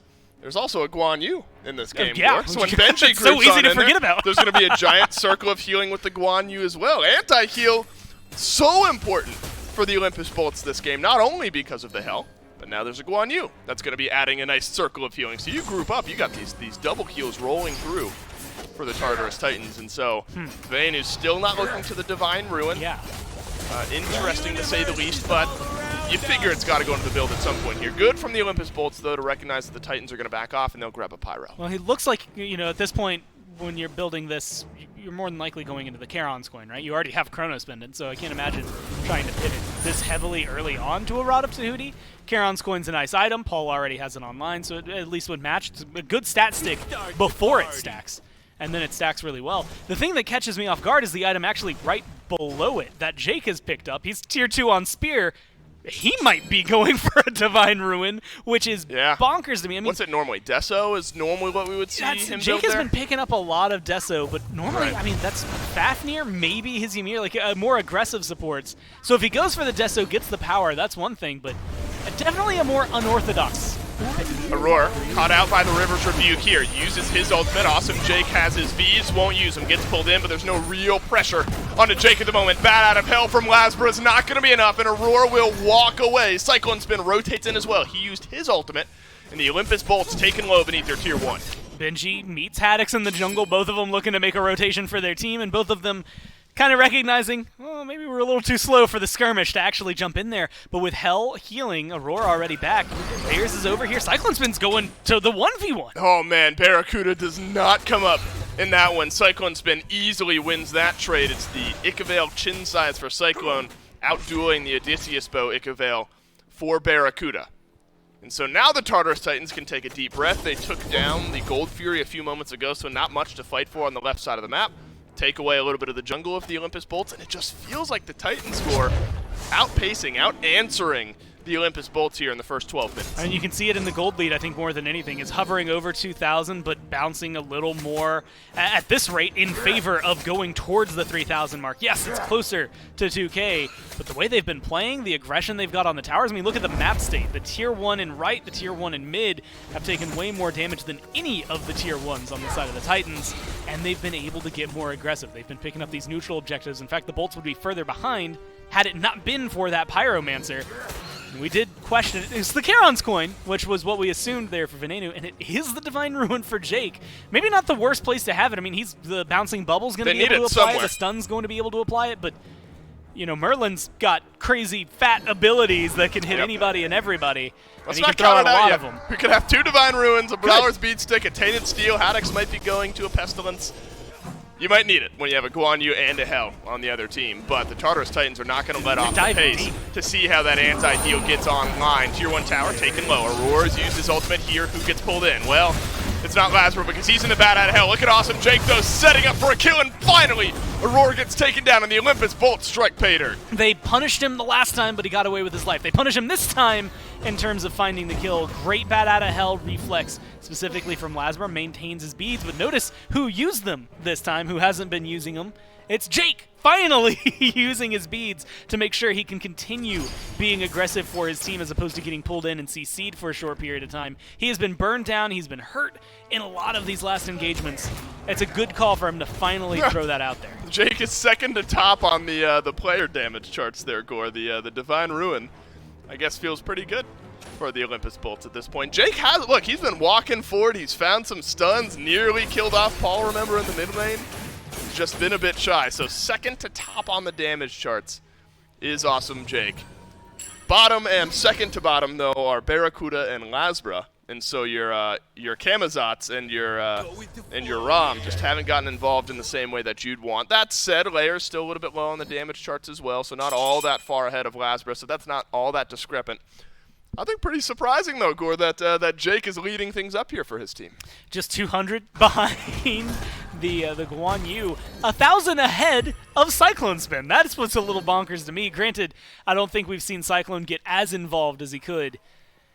But maybe, you know what, maybe I'll go ahead and take back my second guessing on the Divine Ruin pickup. If he's getting that much damage out there, he's going to get a lot of Divine Ruin applications. Yep. That's going to make a big difference. That damage is eventually going to dissipate, but not through any merit of him slowly down. Yeah, I don't but imagine through he merit stays of up there, right? Yamoja scaling, right? Right. It's just by nature. That'll be important with the Oni Fury available now, the Pyromancer coming up in just a second. The Bolts notoriously like Pyromancer trades just because if you lose it, it's not the end of the world, but if you get it, it feels like a nice benefit for you. The Oni Fury is where I imagine the Titans starting to put their pressure. And so Aurora still has not gone back to get his active. And so that's something to look at here, because Awesome Jake in 30 seconds is going to have his beads. Aurora only has Sunder. And so both supports, the ones who have been punished on their individual teams here, Aurora 1 and 2, Jake 1 and 2. And that's how we figured it might be here in this game, at least for Aurora. So we'll see if the Olympus Bolts can capitalize on the immobility and the lack of beads. Has the ultimate if he needs it for CC immunity, as we've talked about, though. Oni Fury started but reset by the Titans. And you can see where that Odysseus' bow finally comes in handy. It's a little bit of damage, but anytime it bounces through the Titans, Barra's going to get some more damage ticked on there. But Haddix doesn't have the beads, and now he's caught out by Aurora. Jake uses his ultimate here, might use the beads, chooses not to, gets pulled on in, and he's lost half of his HP in the meantime. Now Benji with the cavalry charge, looking for a stun on the back end, but he won't find it either. Watch out, because Barracuda and Venenu have found big damage onto Aurora and Benji. And that is a great call. Haddix, I'm actually a little surprised. I was looking at it, no beads, has the Unk, and that is what helps turn that fight in their tides. Aurora still patiently waiting to get healed up as of right now. They are stacking it because they have to. Pestilence is going to be great here. Divine Ruin, the Brawlers, the Tainted Steel, the Unk.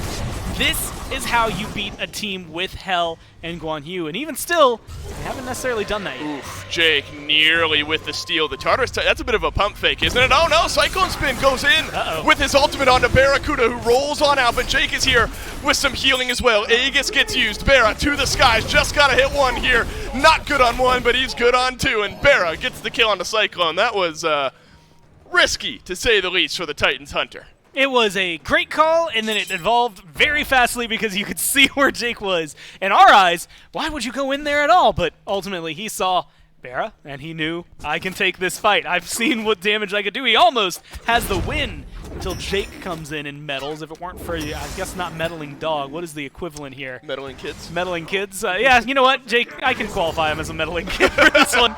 He comes over and he ruins the solo potential. And you had highlighted this earlier, but you were talking, you want more anti-heal. Stacks on stacks on stacks. Yeah, give it to me. Divine Ruin picked up for Vin. A little later than I thought it was going to be, but admittedly nice. Now you get the one stack for the Charon's coin already online. Look, if you're going to shut him down, this is how you got to do it. Paul looked at by the Olympus Bolts here. Stun not there, or if it was, Paul able to cleanse his way out. So you got to take stock here. So Cursed Ankh plus Pestilence for Haddix. Brawler's Beat Stick for Lasbra. Divine Ruin for Venenu. Divine Ruin for Awesome Jake. Hell, we throw Tainted a Toxic Steel. Blade in there at some point for Barracuda. Tainted Steel, you're right. And then in the kit of the Cullen, there's some anti-heal as well. Healing, not feeling good for the Olympus Bolts, but maybe is this what you expect, you know, as the game goes on, as the anti-heal items that are, you know, good anyway, but they also provide you anti-heal start to stack up?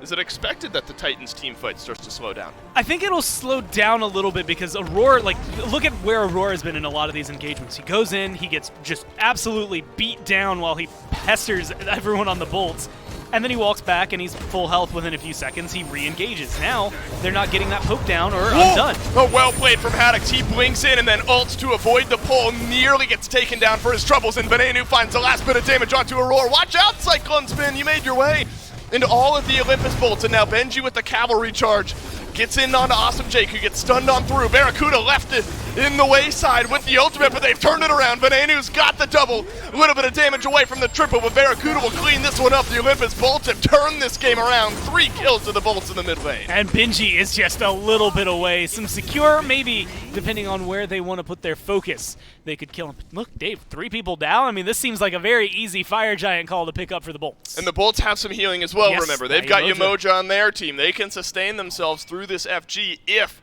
they need it. Benji is close by. He has some healing of his own.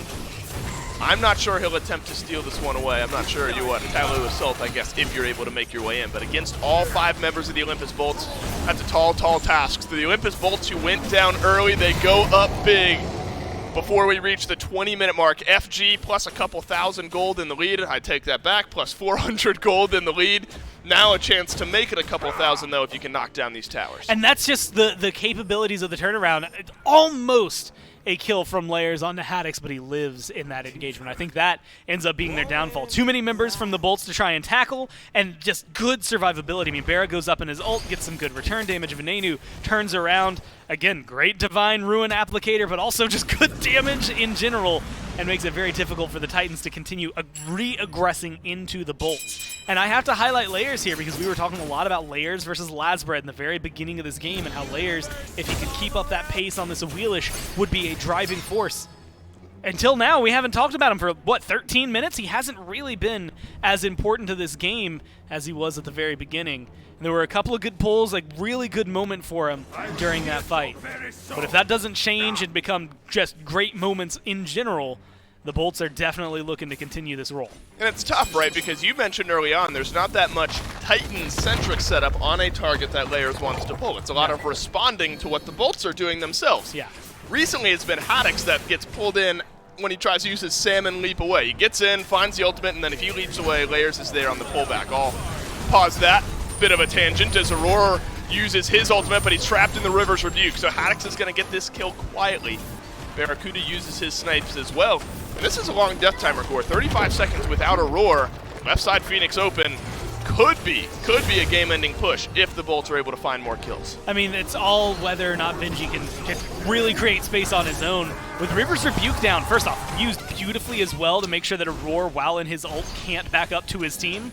I mean, there's a lot of opportunities for the Titans to make a hold here, even 4v5, but with these minions, it's going to change. Lazbra blinks in. Look at the damage that connects onto Layers. Bat out of hell. 1, 2 are good. He's going to maybe find the kill underneath this. Phoenix, the leap will close the gap, but Layers lives on for the time being, and so Lazbra has to leave. Now, I would say caught out, but mobile enough to get on and away. Cyclone Spin has used his ultimate, so Lazbra in a tough spot here, chased on through. Gotta be a dead bat, you figure. Benji's going to use the ultimate to clean up the kill. So 45 seconds or so now without Lazbra. The Olympus Bolts do get the left side Phoenix. You might call that one worth. It's a break bump, right? You get the left Fiends, but you lose your jungle. Like, you might not be able to find as much after the fact. Of course, I say that, and they're getting a Primal Fury pretty easily right there. But you can look at the Titans. I mean, they're just running at the Bolts at this point, but they recognize the pings come through. If you watch it on the map, go for the towers, go for the gold. Do what you can to make sure this stays even, because in a minute, a little over a minute, that Fire Giant's not going to exist anymore. Yes, you're going to have to deal with Fire Minions. That's such a pain. But ultimately, you could try to knock down a Phoenix here. At least get yourselves a tier 2 tower and make that gold lead just slightly negligible. I mean, it's still going to be a little over 1,000, almost 2,000, but it is something that you can manage. We almost forgot about the Guan Yu healing earlier in the game. It's worth mentioning Awesome Jake's healing on the Emoji. Lazbra heals a lot. That's like what Camazotz does, right? And so the Tartarus Titans have to be worried about some of the healing that the Olympus Bolts have as well. So there are only 30 seconds left on this FG power play. Feels like that one went by really, really quickly. But now the next FG is going to spawn in about a minute and a half here, Gore. Tartarus Titans, are they so far behind that they can't step up and defend this next FG? I mean, you look at some of the builds, they're coming along nicely. Paul should be able to do big damage, Soul Reaver, Radov, Tahuti. But with the way the last few fights have gone, once the anti-heals come online, it might sway your confidence. Look, the like, I will give my life for anything playmaker in me wanted Benji to be there for the last one because the Cavalry Charge came up right as the Fire Giant hit that like 1/4 HP threshold, and it's a great way to steal. But I think at this point, depending on Benji's engage and Aurora's engage, Aurora has been caught out more than 9. That is the key for the Titans, how they take this fight, or if they let the Bolts be the ones to start things off. This is the right call from Cyclone Spin as well. He's going to push down the left side of the map, has his ultimate. But remember, you have to crash down into the Bolts. Venenu flickers away. He knew this one was coming. But Awesome Jake is the only one who gets pulled back in. His beads are used by the Merlin. Aurora left alone. Aurora taken down. But look at Haddix. He's re-engaged on the 3 remaining members of the Tartarus Titan. Snipes from Barra. 1, 2. Yes, sir.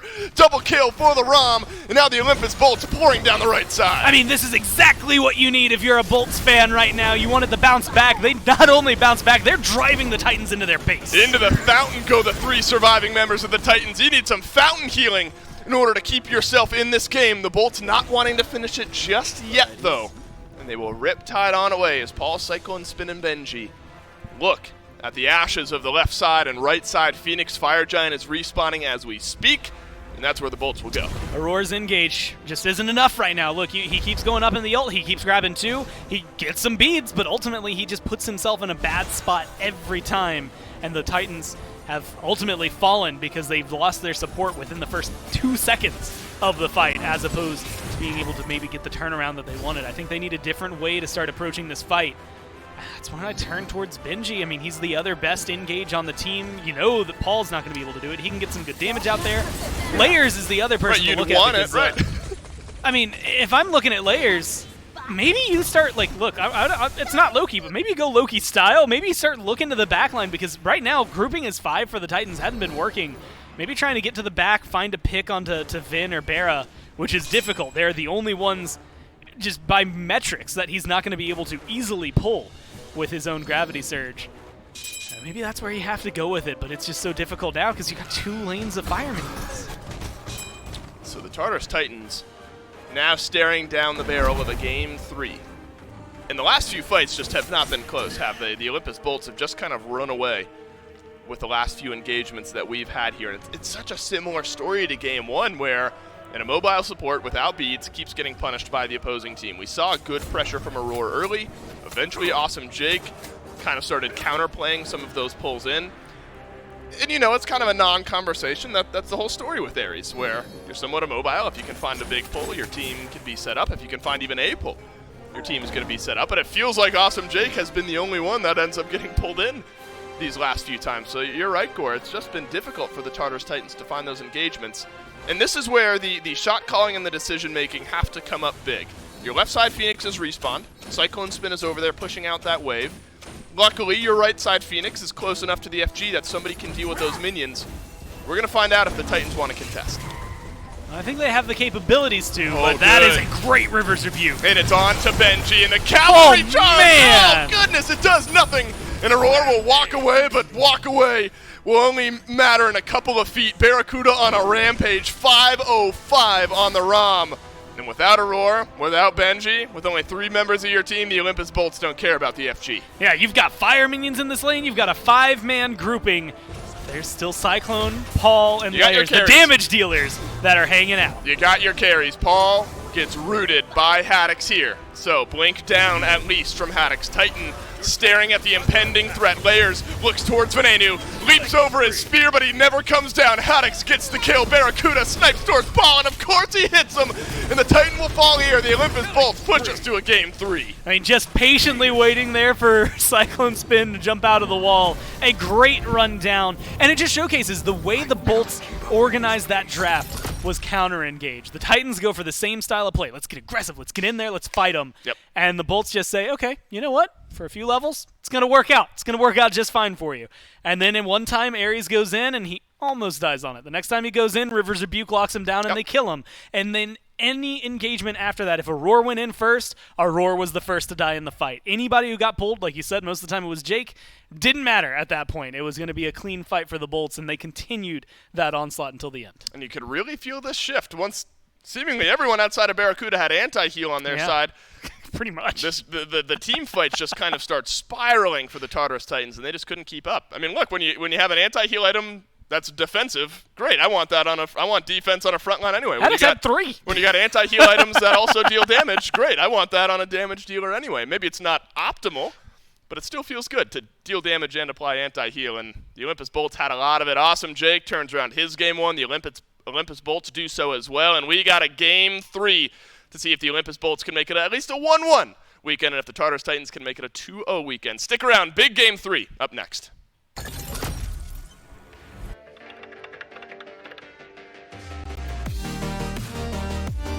I want to take off my jacket for this one. Oh, dude, this. No, I know he was supposed to take you out last weekend, but he got busy.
Smite fans, Aggro here.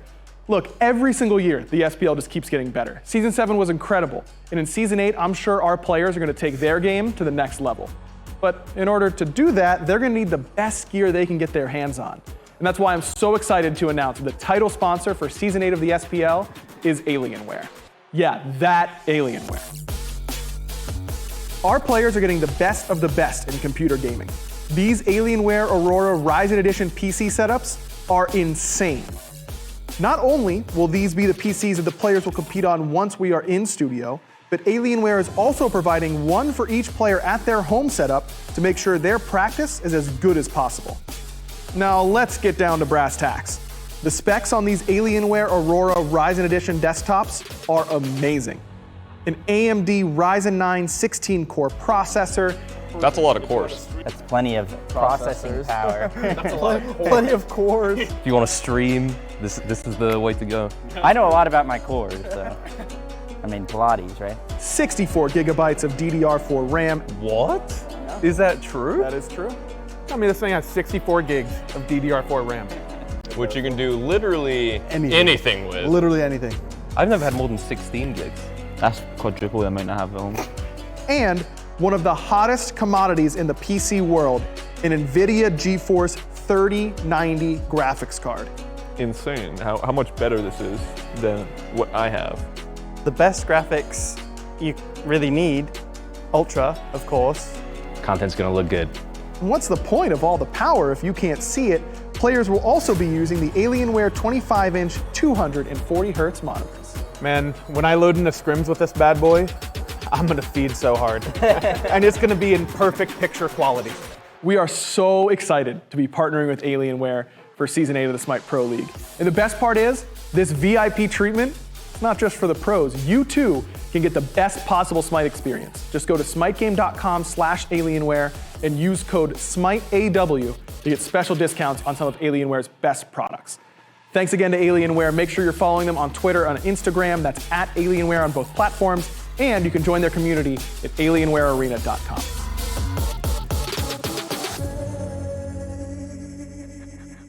Ever since they showed that for the first time with him not saying, it feels like a gamble every time if he's going to say it or not. But one thing you don't have to gamble on is getting good deals on Alienware merch. You can go to smitegame.com/Alienware. Look and pick up yourself one of the new Aurora Ryzen 10 desktops or a 25-inch gaming monitor at 240 Hz. Be sure to follow Alienware at their social media on Twitter at Alienware on Twitter and Instagram, as well as on their website, Alienware Arena, for all the cool giveaways and endless possibilities that come from that site. And Aggro, the Bolts are upset. They were very upset. And they took that aggression out on Aurora more than anybody else. Felt like he didn't get an inch to breathe in that game. No, he kept blinking in and finding some ults. He's like, all right, boys, come on in. I'm going to get some beads. We can and why are these walls around me? Like, why am I getting Umoja ulted? And it's because it was cutting off the entirety of the help coming from the Tartarus Titans in this game. I really felt like the difference in this one was the duo lane. That Bera had an amazing game on this ROM, so accurate with these snipes, was in such good position in a lot of these team fights. But every one of these clips, I imagine, after that kill onto Cyclone Spin, will be really focused around these Umoja walls and how much they disengage these fights. Paul is not playing a mage that does damage over walls. He has to be close. Umoja prevents that. I mean, layers can't blink in whenever they're all grouped underneath the Umoja wall. If there's if there's anyone out there who is still not sure whether or not you should be banning Umoja, particularly against this team, this should be your final straw. This should be the one that proves it to you.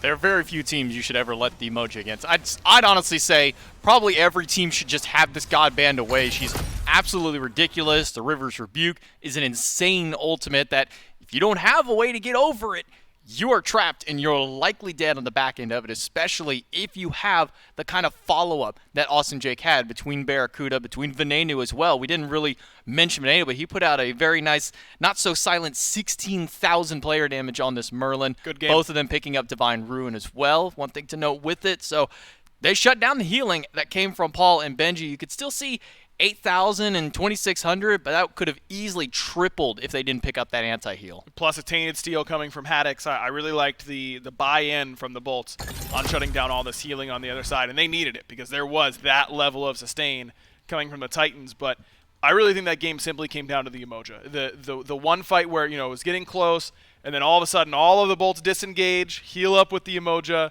That has been their MO. That has been how they win these team fights. It's taking them slow and methodically and just re-engaging and re-engaging and re-engaging and finding these right access points. Umoja enables all of it. I can't. I just cannot imagine giving this team Umoja again. I can't. Especially not Jake. No. He just proved with that single game right there why you need to ban this god away. When we're going into picks and bans, that I imagine has to be the first thing that, well, if the Titans are going to be first pick, that's the first thing the Bolts probably need to ban away. But otherwise, the Titans, they need to grab that for themselves if they have the option to. Have to. I mean, that is the pick that I think is deserving to be the most contested coming into this game now. So you've set the stage. We get where it's going to be. And now it's just up to these teams to recognize that same thing and understand what this game really centers around. Sometimes, all video games, but Smite, it becomes so complicated that you lose what is kind of the focus. I think we can narrow it down coming to this in picks and bans, making sure the other team does not get Umoja. We'll see where all the fighting for the picks comes through as picks and bans for Game 3 underway. Umoja is probably the hottest topic for it. I also want to maybe pivot around this Hell and kind of see where she needs to fall into place here. Do you think the Titans pick it back up, give it to Paul? Do you think maybe the Bolts should ban it away if it's not picked in the top? I don't know if it warrants a top 3 ban, but for sure if it's not already by second phase, maybe a back 2 ban. Sure, I think that the Umoja was so important at shutting down that Hell because it made it so that Paul couldn't get to his front line and couldn't get to the front line of the Bolts. That without Umoja on the board and the Titans do the appropriate thing and take it away with the very first ban, I think I'm open to another Hell pick pretty early here from the Titans. I don't think that it's required. Hell looked pretty unstoppable in the early set. She's now 0-2 through this set. You're starting to see some of the flaws. If the Bolts are picking things that Hell can abuse, sure, I'm totally fine with it, but I don't think it's a must-take for Paul. First bans come through Umoja, Erlong Shen. On the flip side, the Bolts ban away Tiamat and Odin. Still Artemis on the board. I don't know if the Bolts are going to use that third ban for the Artemis. It's where she has been banned, has been this top 3. If that's left open, though, I don't think Cyclone's really been prioritizing that god recently. It's certainly an idea here for the Bolts to try and call his bluff, see if he will end up taking it. I feel like Cyclone was one of the first people to really start picking that Artemis, but hasn't been able to pick it recently. So we'll see if it does get left open. You're looking at things like Osiris, Raijin, that could potentially be banned. Ymir, which has been neither picked nor banned, or no, was picked game 1 by the Bolts top 3, but not game 2 because of the Umoja, obviously. Ends up getting banned here by the Titans, knowing that Jake's pick gets opened up. So with the Osiris, that means that Artemis is open, alongside some other picks that we've seen pretty heavily prioritized. If this isn't an Artemis for the Titans, I can only imagine it gets snap-picked for Bara for the Bolts, but the Titans will grab the Hunter the first time she's let through, and she'll be top-picked by the Titans. Yeah, no real surprise there. So that is going to be one of those matchups that you got to make sure that Aurora is going to be on something that can protect this Artemis in lane from these early ganks. That's what Lasbra did in game 2, came over at level 2, gets a free kill. That sets that lane behind and sets up Bara and Jake to have their great games.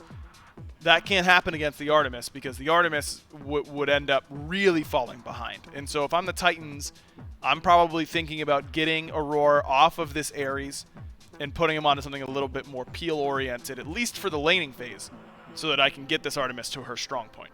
Gilgamesh, not banned, not picked just yet, still available, and that would be a prime pick for Lasbra in the jungle. He hasn't really had a Lasbra god just yet in this set. He did fine onto the Camazotz, and I'm really surprised they would top pick the Look, it was good. It did fine. But is Camazotz the top pick worthy for it? Yeah, I'm with you. I'm a little confused by it. I mean, it is 2-0 in this set. Sure. Layers won with it in game 1. Then Lasbra wins with it in game 2. But with Gilgamesh open, Fenrir open, I am surprised this is the directions the Bolts want to go. And by going Camazotz Rom, I think that what I would interpret this as is that the Bolts don't really know what the Titans are planning to do with the rest of this draft in the direction that they're going to go.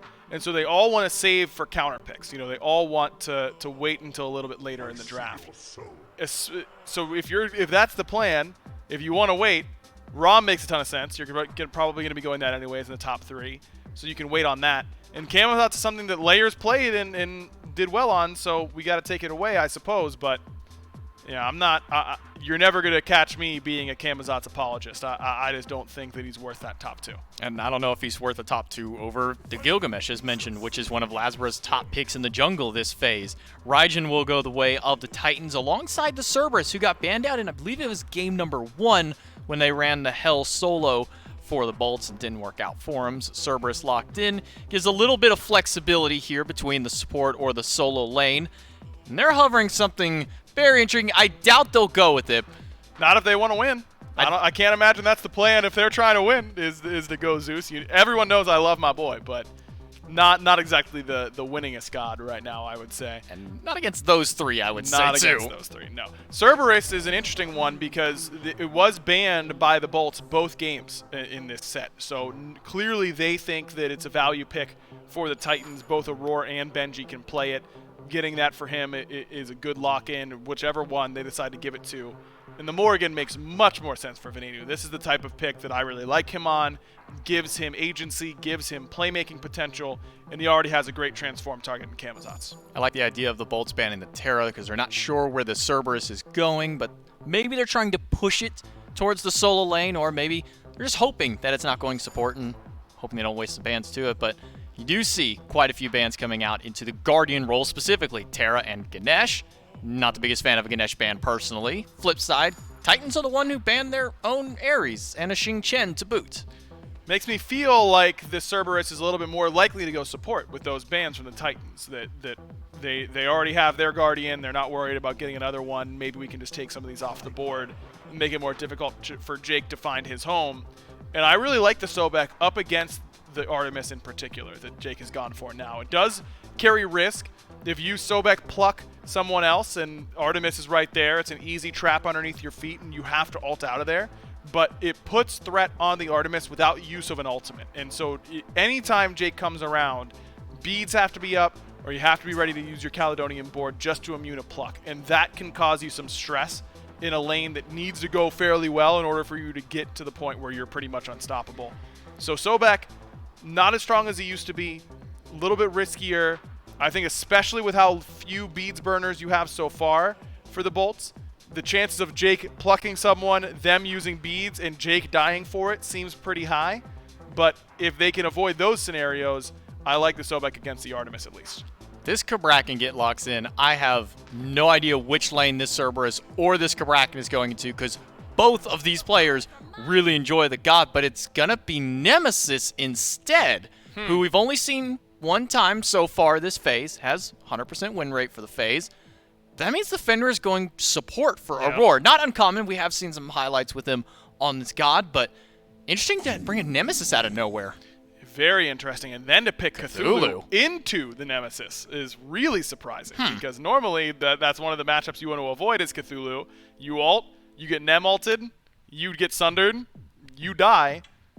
That's got to be the game plan here for the Titans, right? I'm very surprised that they go Cthulhu.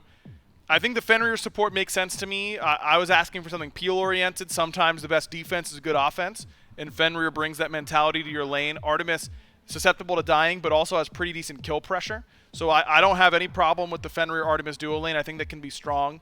I like getting the Cerberus to make sure you're still going to have that magical damage in your composition, even with the physical support. This Nemesis, I don't even know the last time I played against the Nem. Like, I really don't know. She doesn't seem like a character that operates well on low farm, which is kind of what you need out of your junglers right now. Junglers are not getting the same level of farm as backliners are. And so Nem is probably just going to be there as a facilitator. But it's pretty good to facilitate. Hey, carries, kill that dude. I'm going to press 4 on this guy, and it's going to be way easier for you to kill him. In that sense, she still can be useless with low farm. So as long as layers in the target selection is good for the Titans, which isn't a given, understanding that this is only a few games into Layer's time playing with this team, if they're on the same page on we're going to kill this guy, then we're going to kill this guy, then we're going to kill this guy, they've got the tools in order to make this comp work. And I think that might be the biggest boon for her is she does have that ultimate that pretty much at any stage it's guaranteed % health and it's guaranteed protection shredded away from them. It's just the pick this god, kill him, and Cthulhu the prime target for her, which is why we're so hesitant on why this Cthulhu got drafted, because it always felt like when Cthulhu was meta, Nemesis was the immediate answer after. You'd have to ban the Nemesis, so that way you could just freely pick the Cthulhu. I'm very worried for the Cthulhu. He's got a good team around him, though. We could see the Cthulhu 2 with the Morgan coming through, so now you got a second option, a second one that you have to deal with. So maybe that's the mentality behind it is if you get one, you can always have another. Gotta be on the same page, though, on these engages if you're the Bolts. You can't let Jake be the lone operative, try and find a pluck, get it beezed out, and he dies. That can't be the call. It has to be a full commit from the Bolts every time Jake is looking to go in.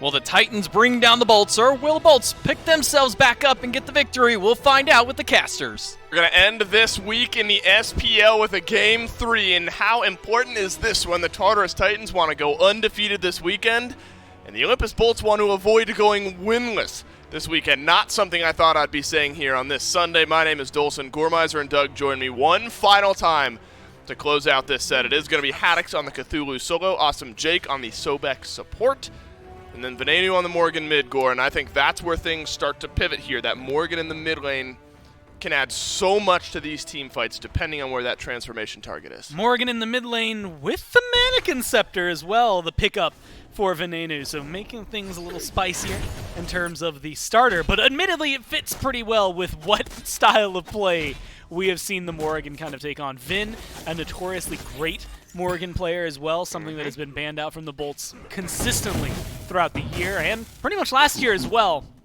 And not only did the desk mention the capabilities of having two Cthulhus, but just the play that it brings on field is insane. This is what we expect, though, when there's a Fenrir in support. The ability to jump in early, the ability to get aggressive. So there's a stun from Aurora on one side, and there's a trap from Cyclone Spin on the other, and Awesome Jake steps in the trap. And so he'll take half of his HP in damage. Luckily, plenty of potions early on in that lane.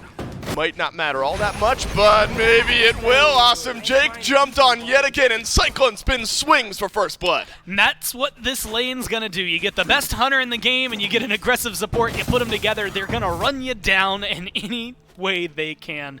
They already force you to play in an awkward position, but Jake, kind of surprising me to leave the tower line there.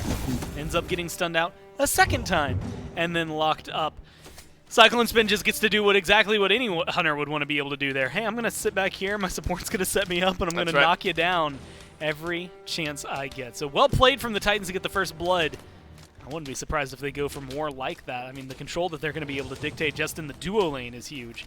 Might force Lazar to make some rotations over here earlier rather than later. Wow, Jake is still level 1. Cyclone Spin level 3, Aurora level 2, and Awesome Jake still level 1. And so that feels bad. Clearly, for this duo lane of the Olympus Bolts. No beads for Awesome Jake, and so that's been a pretty prime target for Aurora and Cyclone Spin here. 25 seconds on that Sunder, and that was where a lot of the damage came from for Aurora. It was the leap in, the stun, the Sunder, and then damage follow-up from Cyclone Spin with some of the range. Finally, Awesome Jake ticks over to level 2. But why not do this? Let's let our own archers take out some of theirs, and then our archers are going to sit back, take a little bit of damage, and Barracuda and Jake, they don't really have the chance to step up and actually clear any of this farm on their own. The only reason they changed the pace right now is, well, purple buffs are coming up. I guess you can get aggressive into that if the minion waves are gone. That's exactly where Aurora is turning his eyes. Using the vision shard. That's like the first time I think I've ever actually seen it just get dropped down. It's always on cooldown or there. Finally, actually, just getting some vision onto it. I'm surprised that they don't stay aggressive against them, but at the same time, risk versus reward. Do you really want to jump onto their purple buff with the risk that Lazar might be coming up? At least you get the timer with the ward. Right, there's not great ward coverage from the Tartarus Titans duo lane behind themselves here, so Lazar on this Camazotz could make the return gank. Aurora no good on the stun this time. You have to imagine that would have been a hefty heap of damage that Awesome Jake takes there, especially if that 1-2 punch lands. And this is the most analysis I've done on an early game duo lane in a long time just because of the way this one started. A stun into a trap, into a Sunder. A Sunder probably earlier on in that trade, but you get the idea. And Awesome Jake is definitely feeling the pain here. So Lasper doesn't make his way over to the left side of the map just yet. Just fine farming things up here. Let's talk a bit about the other jungler, though. We got Layers in this one on the Nemesis. Desk largely saw this as a big counter pick to that Cthulhu. Oh, wait. It was the Nemesis and then the Cthulhu locked in. So in-game, yes, a counter to the Cthulhu, but not necessarily picked that way. Yeah, I'm excited to watch Layers. Look, game 1, Camazotz, really, really solid game. Game 2, first, 5 minutes, really solid game. And then just quieted down a lot since then, so I want to see more impact. Can you get Jake with this Ragnarok? That's the question, because Barracuda has beads. The answer is no. But Jake does have to use the blink away, and it was important because Layers was close by on that Nemesis, so that likely would have been a kill if Awesome Jake had been Ragnarok. So good job on the quick fingers, the good relic usage from Awesome Jake to keep himself in the fight a little bit longer here. Paul goes Divine Ruin, first item overall on the Raijin in the mid.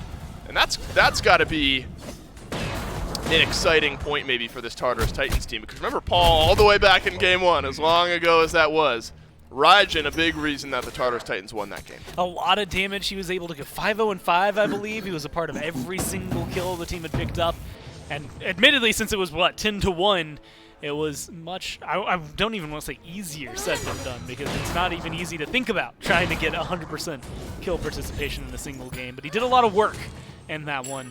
And admittedly, swapping him to the Hell, you had mentioned the damage that this Raijin did in Game 1. Hell didn't have the same manageable output as this Raijin did. And so I kind of like them shifting away from the Healy portion of their composition and going instead back to what worked for them. Get aggressive. Aurora, you saw that they have a good counter to the Ares, so don't play it. Play something else that's aggressive. Get Paul back on something he can deal damage on, and get Benji onto a pick that has been banned from him all day. And hopefully this will give them the setup they need. Yeah, and I'm glad you bring up Benji there, Gore, because this Cerberus pick is going to be interesting as well. Voidstone, first item, makes some sense when you're going up against Cthulhu in that lane, because that lane can feel frustrating, can't it? You're against a Cthulhu, drops his big old circle, does plenty of damage to the minions, and so Benji, I think, doing okay on his build path here up to this point. But it's important not only to talk about the Cthulhu in lane, but out of lane as well, because we did talk about how Layers could be, or really is, maybe a counter pick to this Cthulhu. Yeah. So Haddix is really going to have to pick and choose his engagements well.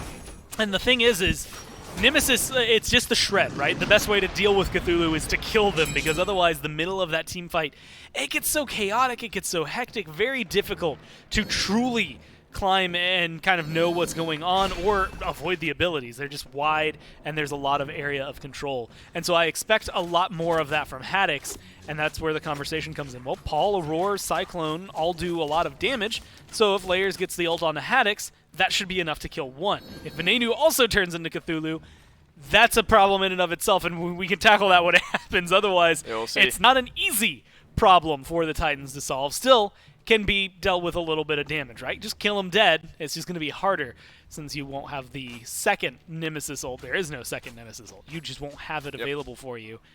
And so Layers is going to be crucial. Oh no, Venenu quickly turns around, transforms into the Camazotz, and maybe a chance to turn things around. Does get aggressive. That out of Hell, 1 and 2 for some damage, 3 for escape. That's quick reaction time, isn't it, for Venenu to quickly snap that ultimate, get himself out and alive. And there's a lot of threat there between Layers and Aurora, and made their way onto the red buff, get the red buff, and now Aurora has said stolen red buff. And so if his Fenrir can find a target in the next little bit of time, going to be a lot of damage as well. It makes me wonder what the comms were like for the bolts right there, because it really opened up a conversation. Awesome Jake, blink, pluck, onto Cyclone Spin, snipes from Barracuda, nearly enough. Caledonian Boar, just enough mana to come out and save, not really the life of Cyclone Spin, but just secure his escape. And talk about that communication between Awesome Jake and Barracuda. Blink in, pluck, immediate damage, immediate snipes, and nearly enough for the kill. And that would have been a big swing for the Olympus Bolts, who have felt pressure so far in the duo lane. I mean, right now, if you look at it, the Titans have been able to pull ahead and farm because of the experience that they've been able to strip away from the Bolts, and a lot of that's being felt a little bit in mid. It's a little bit in support with Aurora pulling ahead, but if you kill off Cyclone Spin, Artemis, you fall once in this lane. It's not the end of the world. You can come back to lane, get back to work. fall twice in this lane while you're still farming, all of a sudden it's a different conversation. You're Artemis, you don't have the same getaway potential. They start diving the Artemis, things could get really, really hectic for Cyclone Spin really quickly. And so I like the idea of Cyclone Spin being the one getting aggressed on. If Jake does find more plucks, it's going to be great for the Bolts. But I don't know that they're going to let it happen that often on the side of the Titans, especially not without Aurora having something to say. At least it's a good trend that Awesome Jake was able to connect on an early pluck here in this game, and nearly a chance for the Olympus Bolts to kind of turn around some of those early game woes. But outside of those skirmishes that we've seen, Gore, we have not seen much. And the Tartarus Titans seemingly don't care, because they've got a good gold lead here. Could get wider as Awesome Jake is brutalized by Aurora. Aurora has his ultimate. Will not use it, but appreciate Doug giving me the exact numbers there. Just shy of 2,000 gold, Gore. 1.2k in the experience department that the Titans have built up. 1.2k is not an amount that you can glance over at this point in the game. I mean, that is pretty substantial, especially for the gold to almost be 2,000. It was almost a little bit more there if Aurora had gotten that steal, but lucky for Bera, he's able to secure that and get his own purple buff. But it is opening up the Titans to explore the map a little more freely. In about 15 seconds, you're going to have a Pyromancer over there on the right-hand side of the map. You already have a Gold Fury here. This is very similar to the pace of game number 1, and that's maybe what the Titans would like. That's how they won game number 1, was they just waited until some of these explosive moments, and the Raijin damage was just too much to handle. I think Aurora has been setting a really good pace for this game, constantly making the Bolts feel like they are under threat without necessarily putting himself into a bad spot the same way that happened on the Ares. So I wouldn't mind seeing them make some of these pivots to those either Harpy or Pyromancer. Right now, it seems like Pyro seems to be the call. Pyromancer is the call by the Tartarus Titans. Haddix is close by. Remember, there's some range on this Cthulhu to steal away an objective or try to steal away an objective if it ends up getting committed on. But the Tartarus Titans back on away. They were checking maybe to see if the Olympus Bolts had an answer. The Olympus Bolts did, and it was their solo laner. Now Aurora makes his way towards Awesome Jake, uses the Ragnarok, but Jake is able to wait it out, dash on away. And so now a big ultimate down, admittedly, Gore. No pick potential from Aurora, at least outside of a stun or a brutalize. And I like the pressure. You can see the damage, specifically from Paul, that comes out onto Jake. Not enough to find the kill and not enough follow-up. That's, I think, the biggest issue I have with that engagement.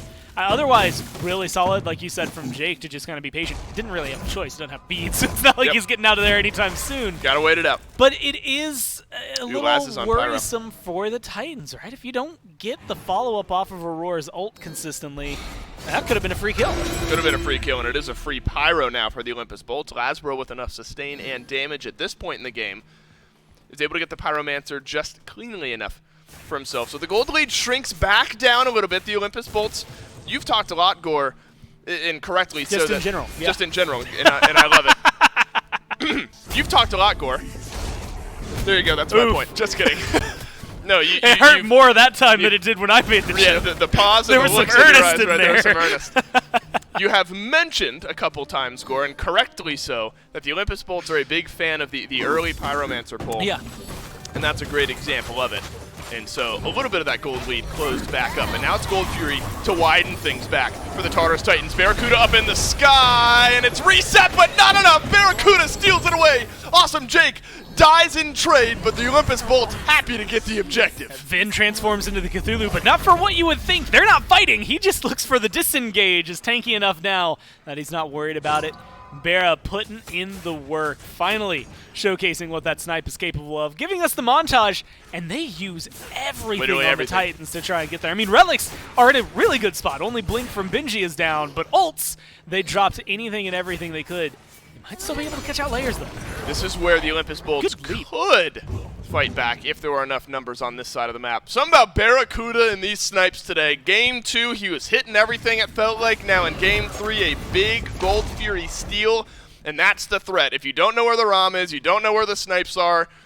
I mean, the Titans had the presence of mind to reset it, right? It just didn't get reset quick enough. The health bar didn't come back up, and Barracuda had enough damage. And that's the glory of Jake. There's a moment where that the Gold Fury goes incredibly low, and Jake dashes in. I think Jake is not looking for the Fury, but the Fury aggroes onto Jake.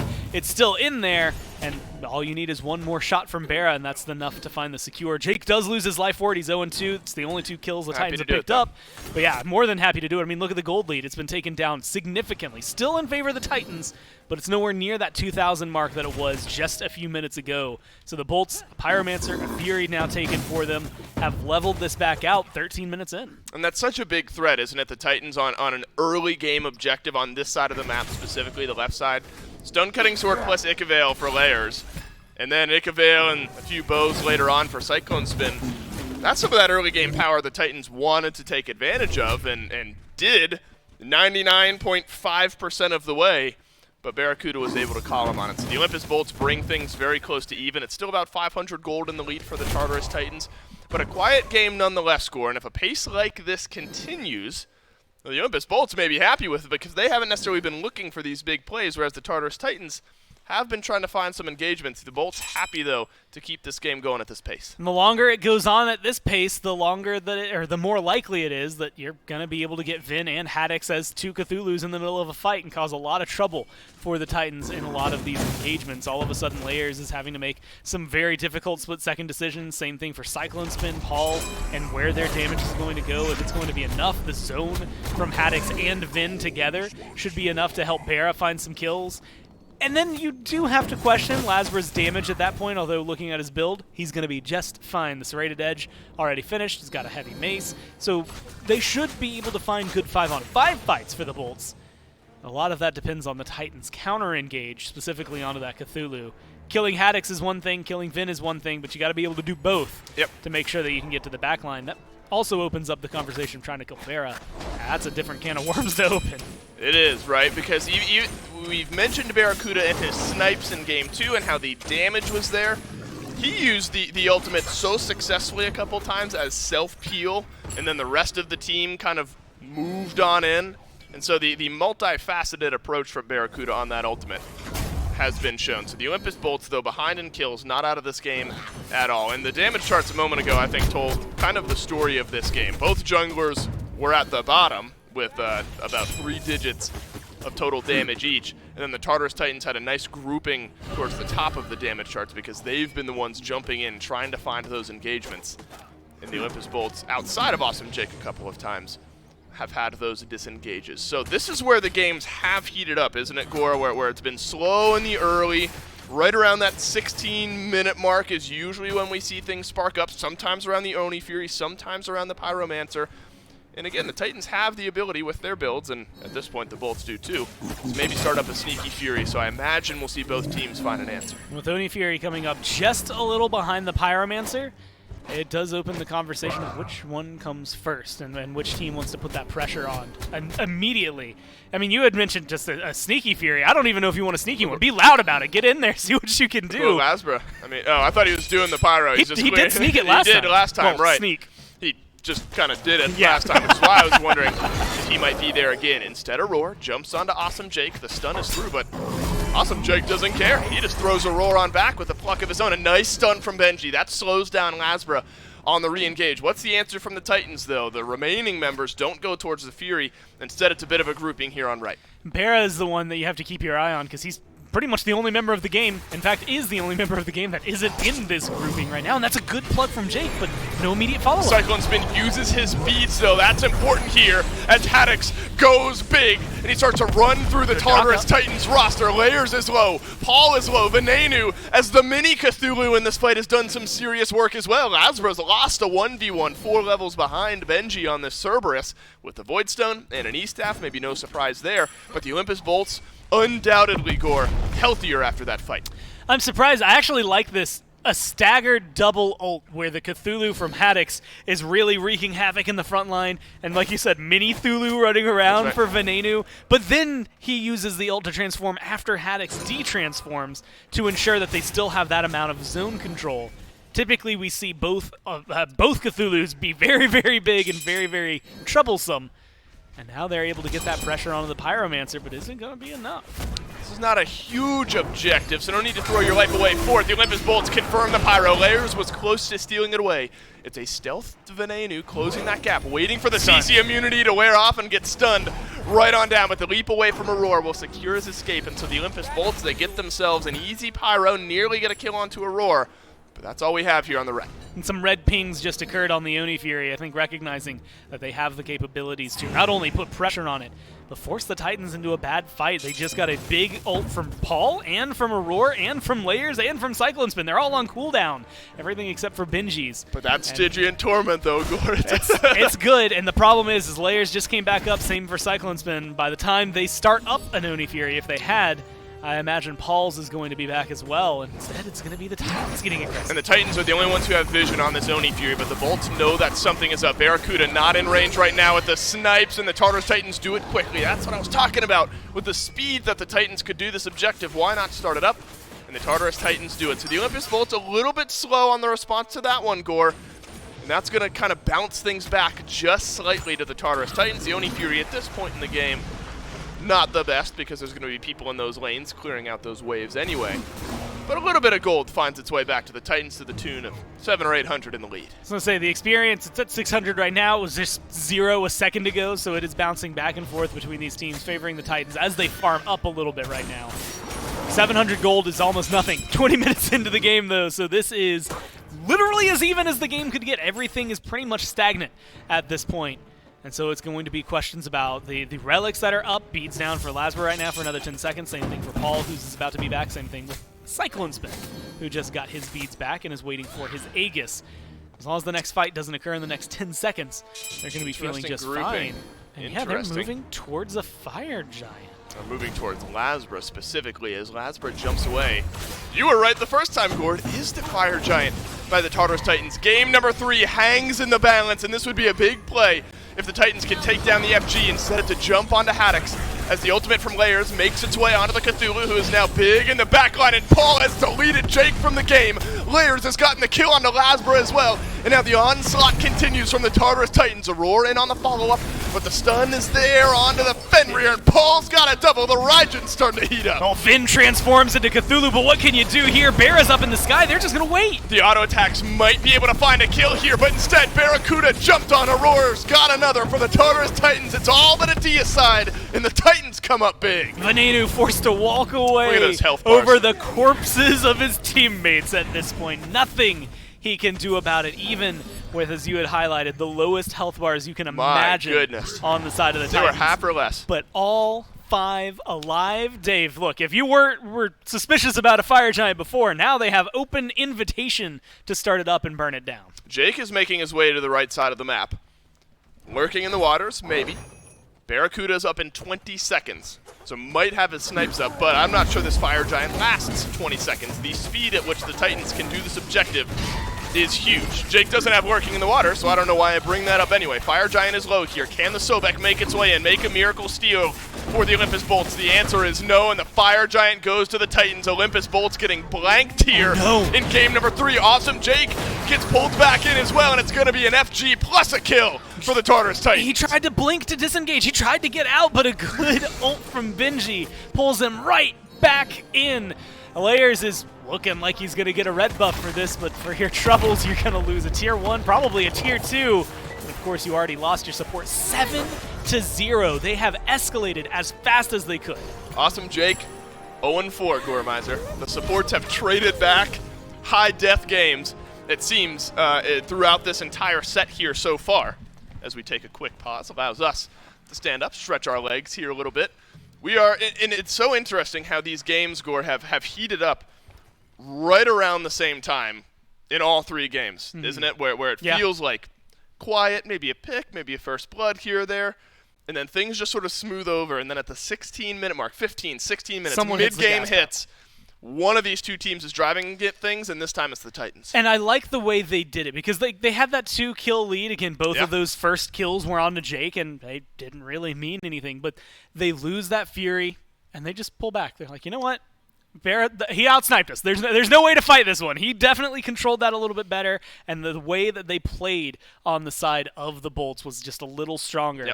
But now you're in a better position. You get a couple of kills afterward. You might lose a Pyromancer, but then you immediately got a Fury and things like that. You're making these trades that are favorable. You wipe 4 out of 5 members, you get a Fire Giant. Last I saw, Lasber was on the other side of the planet compared to where they were. So they are going to be able to start barreling down mid, and they've got a good composition to continue this amount of onslaught. I mean, we've seen what Aurora can do on this Fenrir. It has been more than enough, in my eyes, to make this a worthwhile pick. He's 1-0-6. He's been a part of, you named it, 100% of the kills. And I think this is a great way for them to continue, again, any onslaught they want. They've got towers, they've got gold. That's going to translate to items, wards, and a pretty big advantage depending on where they want to put their mind next. Awesome. Jake picks up the Thorns. So maybe that'll help this Sobek stay alive a little bit longer. Pridwin on the other end of Lurking in the Waters maybe helps this Sobek stay in the game a little longer. Really, you imagine, Gore, at this point, Jake's job, and actually I think the desk highlighted this, and maybe we've even talked about it earlier on in this game, but now definitely at this point at 0-4, 2 levels down to Aurora.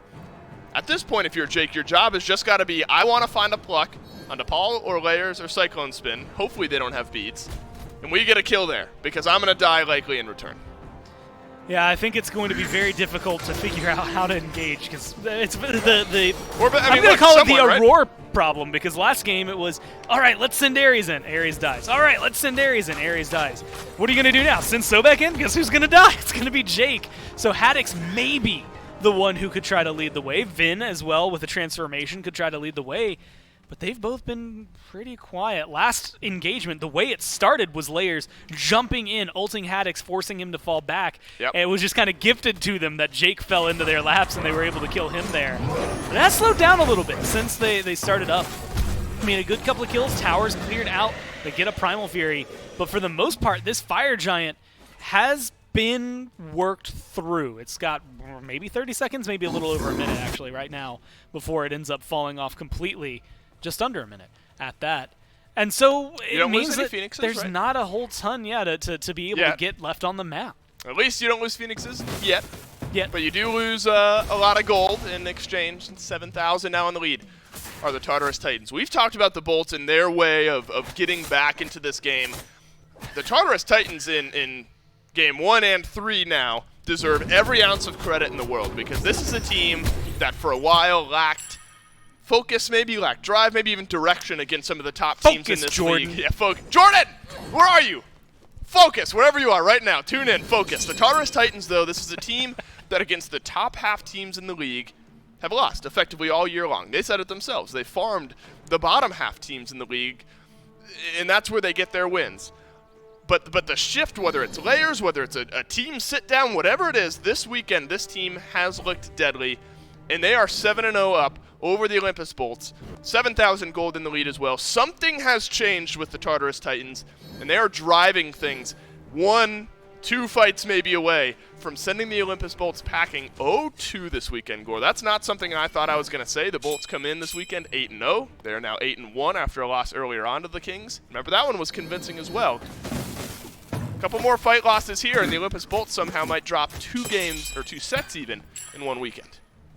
It's going to be difficult for them to bounce back here. We've highlighted it. I've put more pressure than anything on this Fire Giant. No other neutral objective is going to come. Do you step up if you're the Bolts? I think you have to. I think if you let this go by the wayside, I mean, you have a good defense comp. Cthulhu, on his own, makes it a good defense comp. Plus a good pluck from Sobek could really turn things around under a Phoenix. But I think you at least have to show face. You don't have to commit to it right here, but you are going to be able to flex a little bit onto the Titans. They burned this Fire Giant very fast last time around. So you're going to have to figure out your engage and figure it out fast. Starter items now being upgraded by the Olympus Bolts. Couple mannequins, hidden blades. One for Laz, one for Ven. There is one for Layers as well on the other side. Tainted breastplate for Haddix as well. So, as far as levels go, doesn't really matter except Awesome Jake 3 levels behind Aurora. Gold is the big differentiator here because builds are not yet even complete for the Tartarus Titans. And this is how you can play this way right now if you're the Titans, where you kind of set up this perimeter. The Olympus Bolts are going to have to step in because the speed at which Layers and Cyclone Spin, if left on the back, can do this FG is so fast. Instead, it might be a kill onto Venenu in the mid lane. He's transformed into the Cthulhu. He's had to use the ultimate as well, but Gore, I don't think it's going to matter here. Layers has got the damage, and Ven caught out in the mid lane makes this FG a lot easier. But Lasbara, he's gone in as well. Snipes from Bera are able to get a little bit of damage onto Cyclone, but look, he's feeling Cyclone. just fine. He's low, though. Are they going to get the kill? Finally they are, and it's Haddix, but what if you traded in return? You've traded 3, might be 4 as well, and Paul has the damage, but instead Haddix has got a double. Bera's still alive. Can Barracuda make the big play? He doesn't have his ultimate.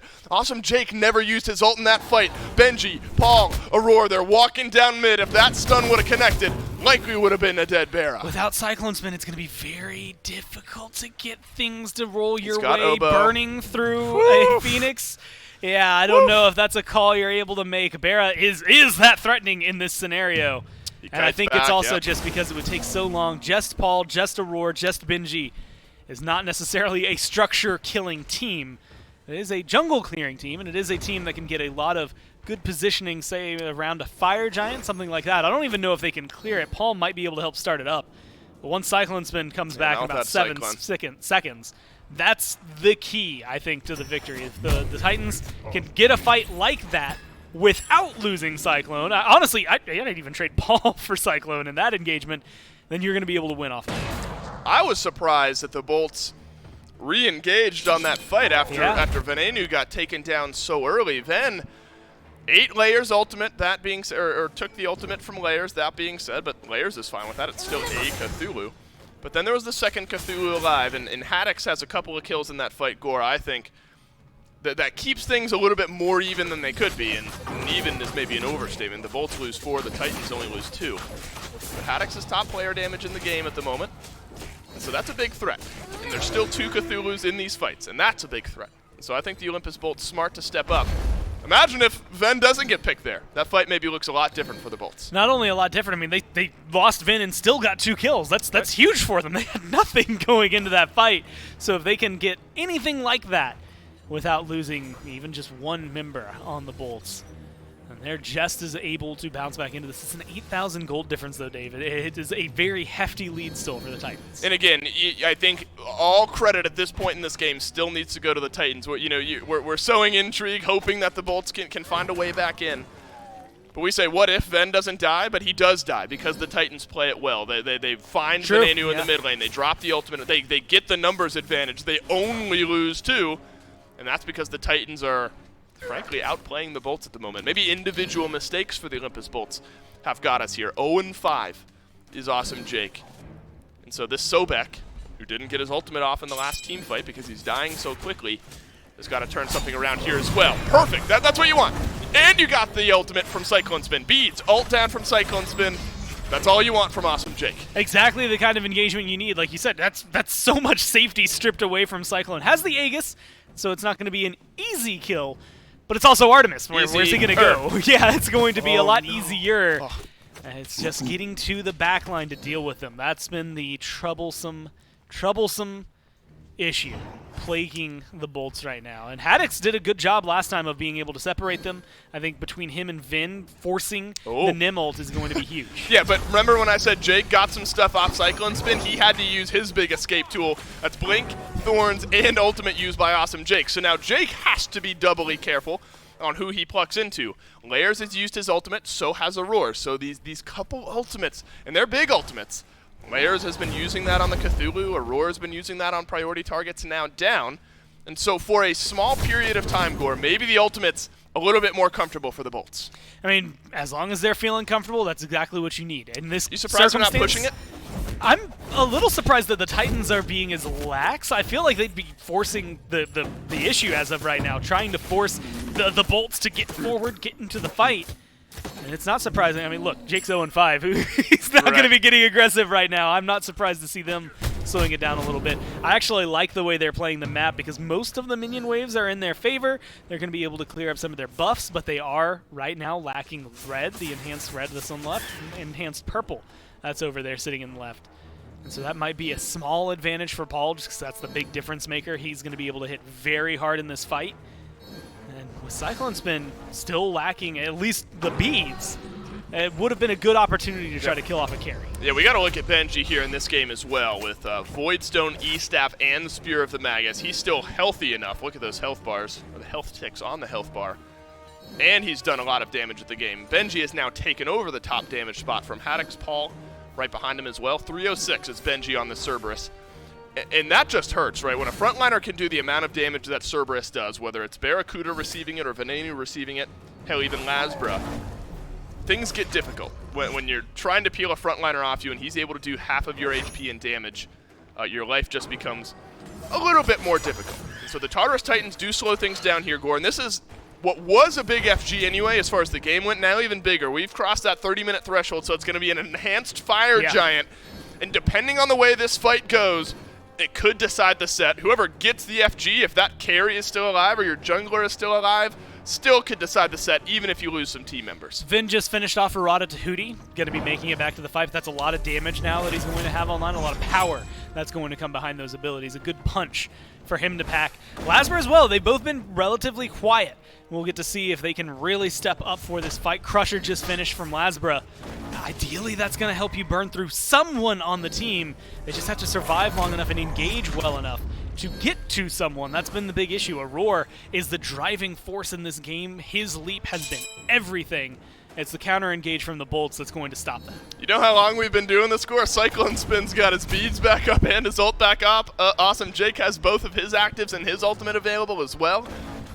And so we have taken a big, deep breath in this game. One enhanced fire giant likely stands between the Tartarus Titans and the Olympus Bolts and ending the game against one another. Aurora has to be careful in moments like that, though. He is on cooldown, been jumping in, often towards Awesome Jake, hasn't connected in his last few attempts. But that's the type of thing that if the Olympus Bolts are starting to read and get more used to, they could turn it around. I mean, not only that, it's forced out the pluck from Jake, but if Jake preps himself, I guess he's going to get stunned from the pluck if he gets hit by it. Depending on how they could bait it out, there's a good chance you could pluck Aurora into the rest of the bolts and maybe try to turn the tides, be the first support to fall, finally for the Titans as opposed for the bolts. But Jake has definitely been feeling a little more cautious lately. Yep. I mean, he's 0-5 for good reason. He's being cautious because if he does decide to step up, well, that's all it will take for the Titans to kill him. And just like that, you can see Aurora go for the leap one more time.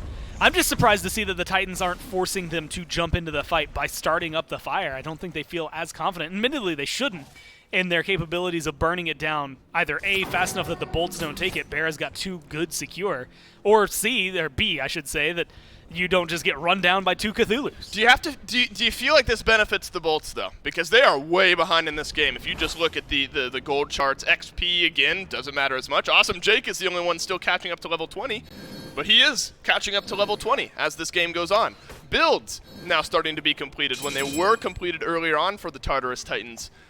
Is this just benefiting the bolts the longer that we dance around this FG? Yes. I mean, just blanket statement, yeah, it's going to be so much easier for them because, like you said, they're catching up in terms of item builds. Jake is the only one that truly feels behind right now. You've got upgraded starters for everybody. You've got a lot going. Uh-oh. Things are going to start to heat up here in a second. Layers is making a play for this left side Phoenix. Are the Olympus Bolts going to capitalize on the 4v5?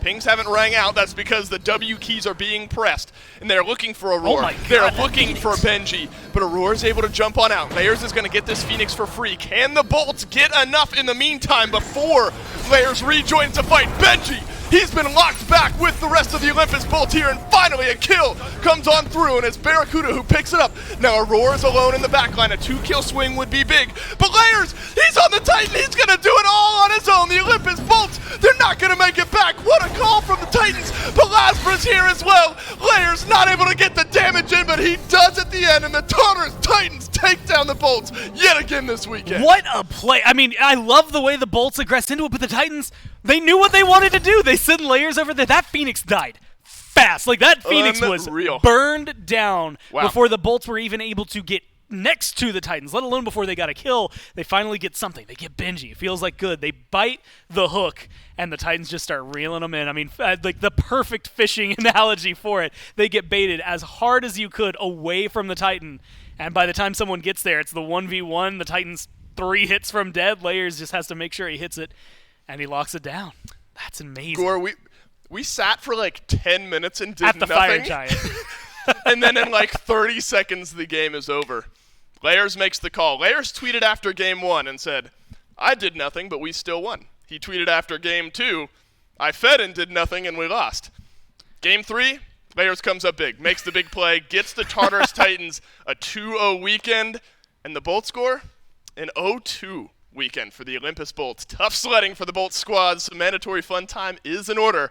The Tartarus Titans deserve all the praise. The win here in 3 games over the Bolts. Gore and I are going to take a break. We're going to rest our eyes and our minds for a little bit because that one was wild there towards the end. We're going to take a break, and then the desk will round it out.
Talk about a Hail Mary play to end the game and for the Tartarus Titans to come out on top.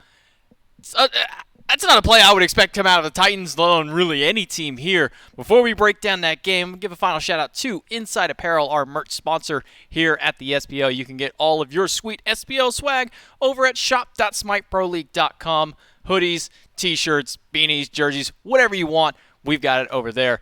But Agro, 10 minutes of basically doing nothing, standing around the fire giant, all just watching each other, to culminate into that kind of an ending. What a play. Yeah, fairly fitting that it wasn't a fight that ended the game, but a push from Layers that ends up being the difference maker. I just think that the Titans were able to really control the pace of this game really well. Their front line was really excellent. Aurora and Benji were really able to create a nice zone. Paul continues to do Paul stuff on Raijin. This guy just always makes this god look absolutely crazy. And just a great call. Whoever made the call from the Titans to let Layers keep pushing, I'm excited to hear about that in the post-game interview, because it was such a great call. Layers ends up making the play, and no one from the Bolts can back because the Titans keeping them in combat. In really, really fun end. And despite the ending, there was not a single individual throughout the entire game that really shined. The Titans all came together, almost every one of them, with maximum kill participation, if not close to the 100% at least. But the game-winning play here, I'm with you. I don't know who made this call for Layers to cancel his back, because he left, started backing, and somebody had to have said, no, just go ahead and give it a shot. And Keep going. He did, and end up pushing the Titan down. Keep going, because we've got him in combat here, and he saw another wave coming, so he knows he can make the play. I think the Bolts got a little bit too disjointed in a composition that really wanted to run together. Artemis really likes that when you're all together. Even if you're CC immune Cthulhu's, she can easily put some damage out. Lasbra struggled to be effective come late game on this Camazotz, but that has really been the story for many junglers so far this season, and this phase in particular, that they've struggled in those late game team fights. Just impressive stuff from the Titans. I thought they understood their game plan. They dictated the pace of that game really nicely. And a tweet from Layers to end it all. Did nothing? Check. Killed the Titan as a Titan? Check. Goes kind of toe-to-toe with the previous tweets they put out, which was, did nothing? Won. Maybe I feed. Didn't feed. Did nothing. Maybe we'll win the next one. So they did. Yeah, so they did. Personally, I'm not a huge fan of the mid-set tweet, but more power to Layers. He clearly kept to the schedule, and it certainly worked for him. You're right. Well, maybe we can find out who made that endgame call. We've got Paul on the call with us, so we can talk to him. All right, Paul, I think the first thing everybody's got to know, first off, congrats on your victory today over the Bolts. A big win for you guys, but who made the call? Who told Layers to finish the game? I think that was Cyclone. I think he's like. Okay, so Layers said he wanted to push left, but Cyclone said to keep going. And then we were just like, yeah, let's just backstop them. And so that's what happened. We'll end up working a hell of a call and a hell of a play to finish out that. And big thing for you guys, how does it feel, not just for the Bolts losing once, but now you guys taking out the Bolts in a big win today? Yeah, it was kind of unfortunate the Kings beat them. Yet we wanted to be the ones to beat their win spree, but unfortunately the Kings beat them too quick. So I'll take a win anyways. Well, I guess fortunately for you, with this win, you did knock them out of first seed, so the Kings will move forward onto it. This pacing, this new breath of fresh air coming from the Titans, feels like a lot of it came with that swap 2 Layers. How has he really been working out for you in these last 2 sets? Obviously, he's playing well on the field, but how does it feel with the team and him on there now? It just feels good. Well, I'm trying not to. How do I say this? Well, we're just playing better now than compared to with Ronnie. We're just we're all reinvigorated a bit, and we're just playing a bit better. But Ronnie's still sick, dude. Sick solo laner, man. Disclaimer. Well, congratulations again, Paul, on your big win today, and best of luck to you next week. Thank you. Big win and a big play that started with Layers and ended with a Cyclone call onto that. No surprise seeing one of the veteran players from the team make that big ending call. Very, very smart. I mean, it's a good call by Layers saying, hey, their wave management isn't great. When we have these long stalls, it's hard to find someone who can sneak over that left-hand side and push a wave, but that ends up being, the really important things that happen in these long fire giant dances. It's your map macro, it's your wave control. If you're picking up red buff and you see the wave near your purple, push it. It's those little things. Even tossing ability over the wall so you don't show on the map, but that you influence the wave state. those little minute details make a big difference when it comes to a MOBA like Smite. So you end up not pushing that wave. Wave gets all the way to your Phoenix. That opens up layers on his push. And it's a little fortuitous that the way the wave state was, he still had like 4 minions and a wave coming before your wave spawned. You know, it takes some things falling into place for that type of end to actually come to fruition, but great identification by the Titans that that's what was happening, and good execution to make it work. Well, a lot has happened over this week. Let's take a quick recap with it. We saw the Warriors split out 1-1 as far as their wins go. The Jade Dragons get 2 big wins this weekend. But probably the biggest title of it all is the Olympus Bolts fell not just once, but twice. Once to the Kings, once to the Titans. And because of that, the Camelot Kings with the win over the Bolts in their matchup, they now sit at the top of the chart at that 8-2, tied with the Bolts. Man, all of a sudden, the standings look a little odd, right? I mean, the Bolts not in first seed anymore. The Titans rocketing up. They were 3-5 at the beginning of the week. Now 5-5, only a game back of the Leviathans, who have been looking really good since their roster change. Begs the question, what are the Tartarus Titans' plans long term? Are they going to keep layers in that jungle? Is that sub going to be more of a permanent thing?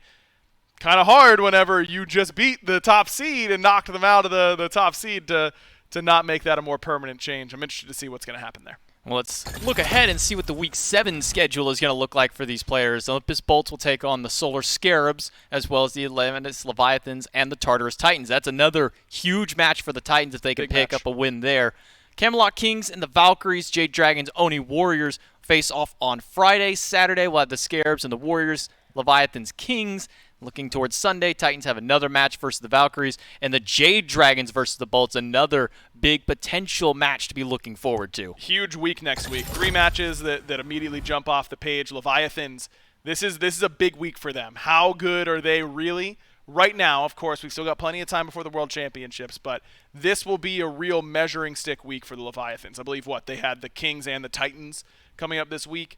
That's going to be really big for them. If they can come out 2-0 in those 2 sets, they're going to solidify themselves as a legitimate contender. And I think for me, one of my big ones I'm looking for is that last Dragons matchup for the end with the Dragons and the Bolts. That's going to be huge for it, but that's next week. That's all for us here in the SPL for week number 6. Thank you all for coming on behalf of the casters, the production, everybody else. Have a great day, and we'll see you back again on Thursday. Peach it!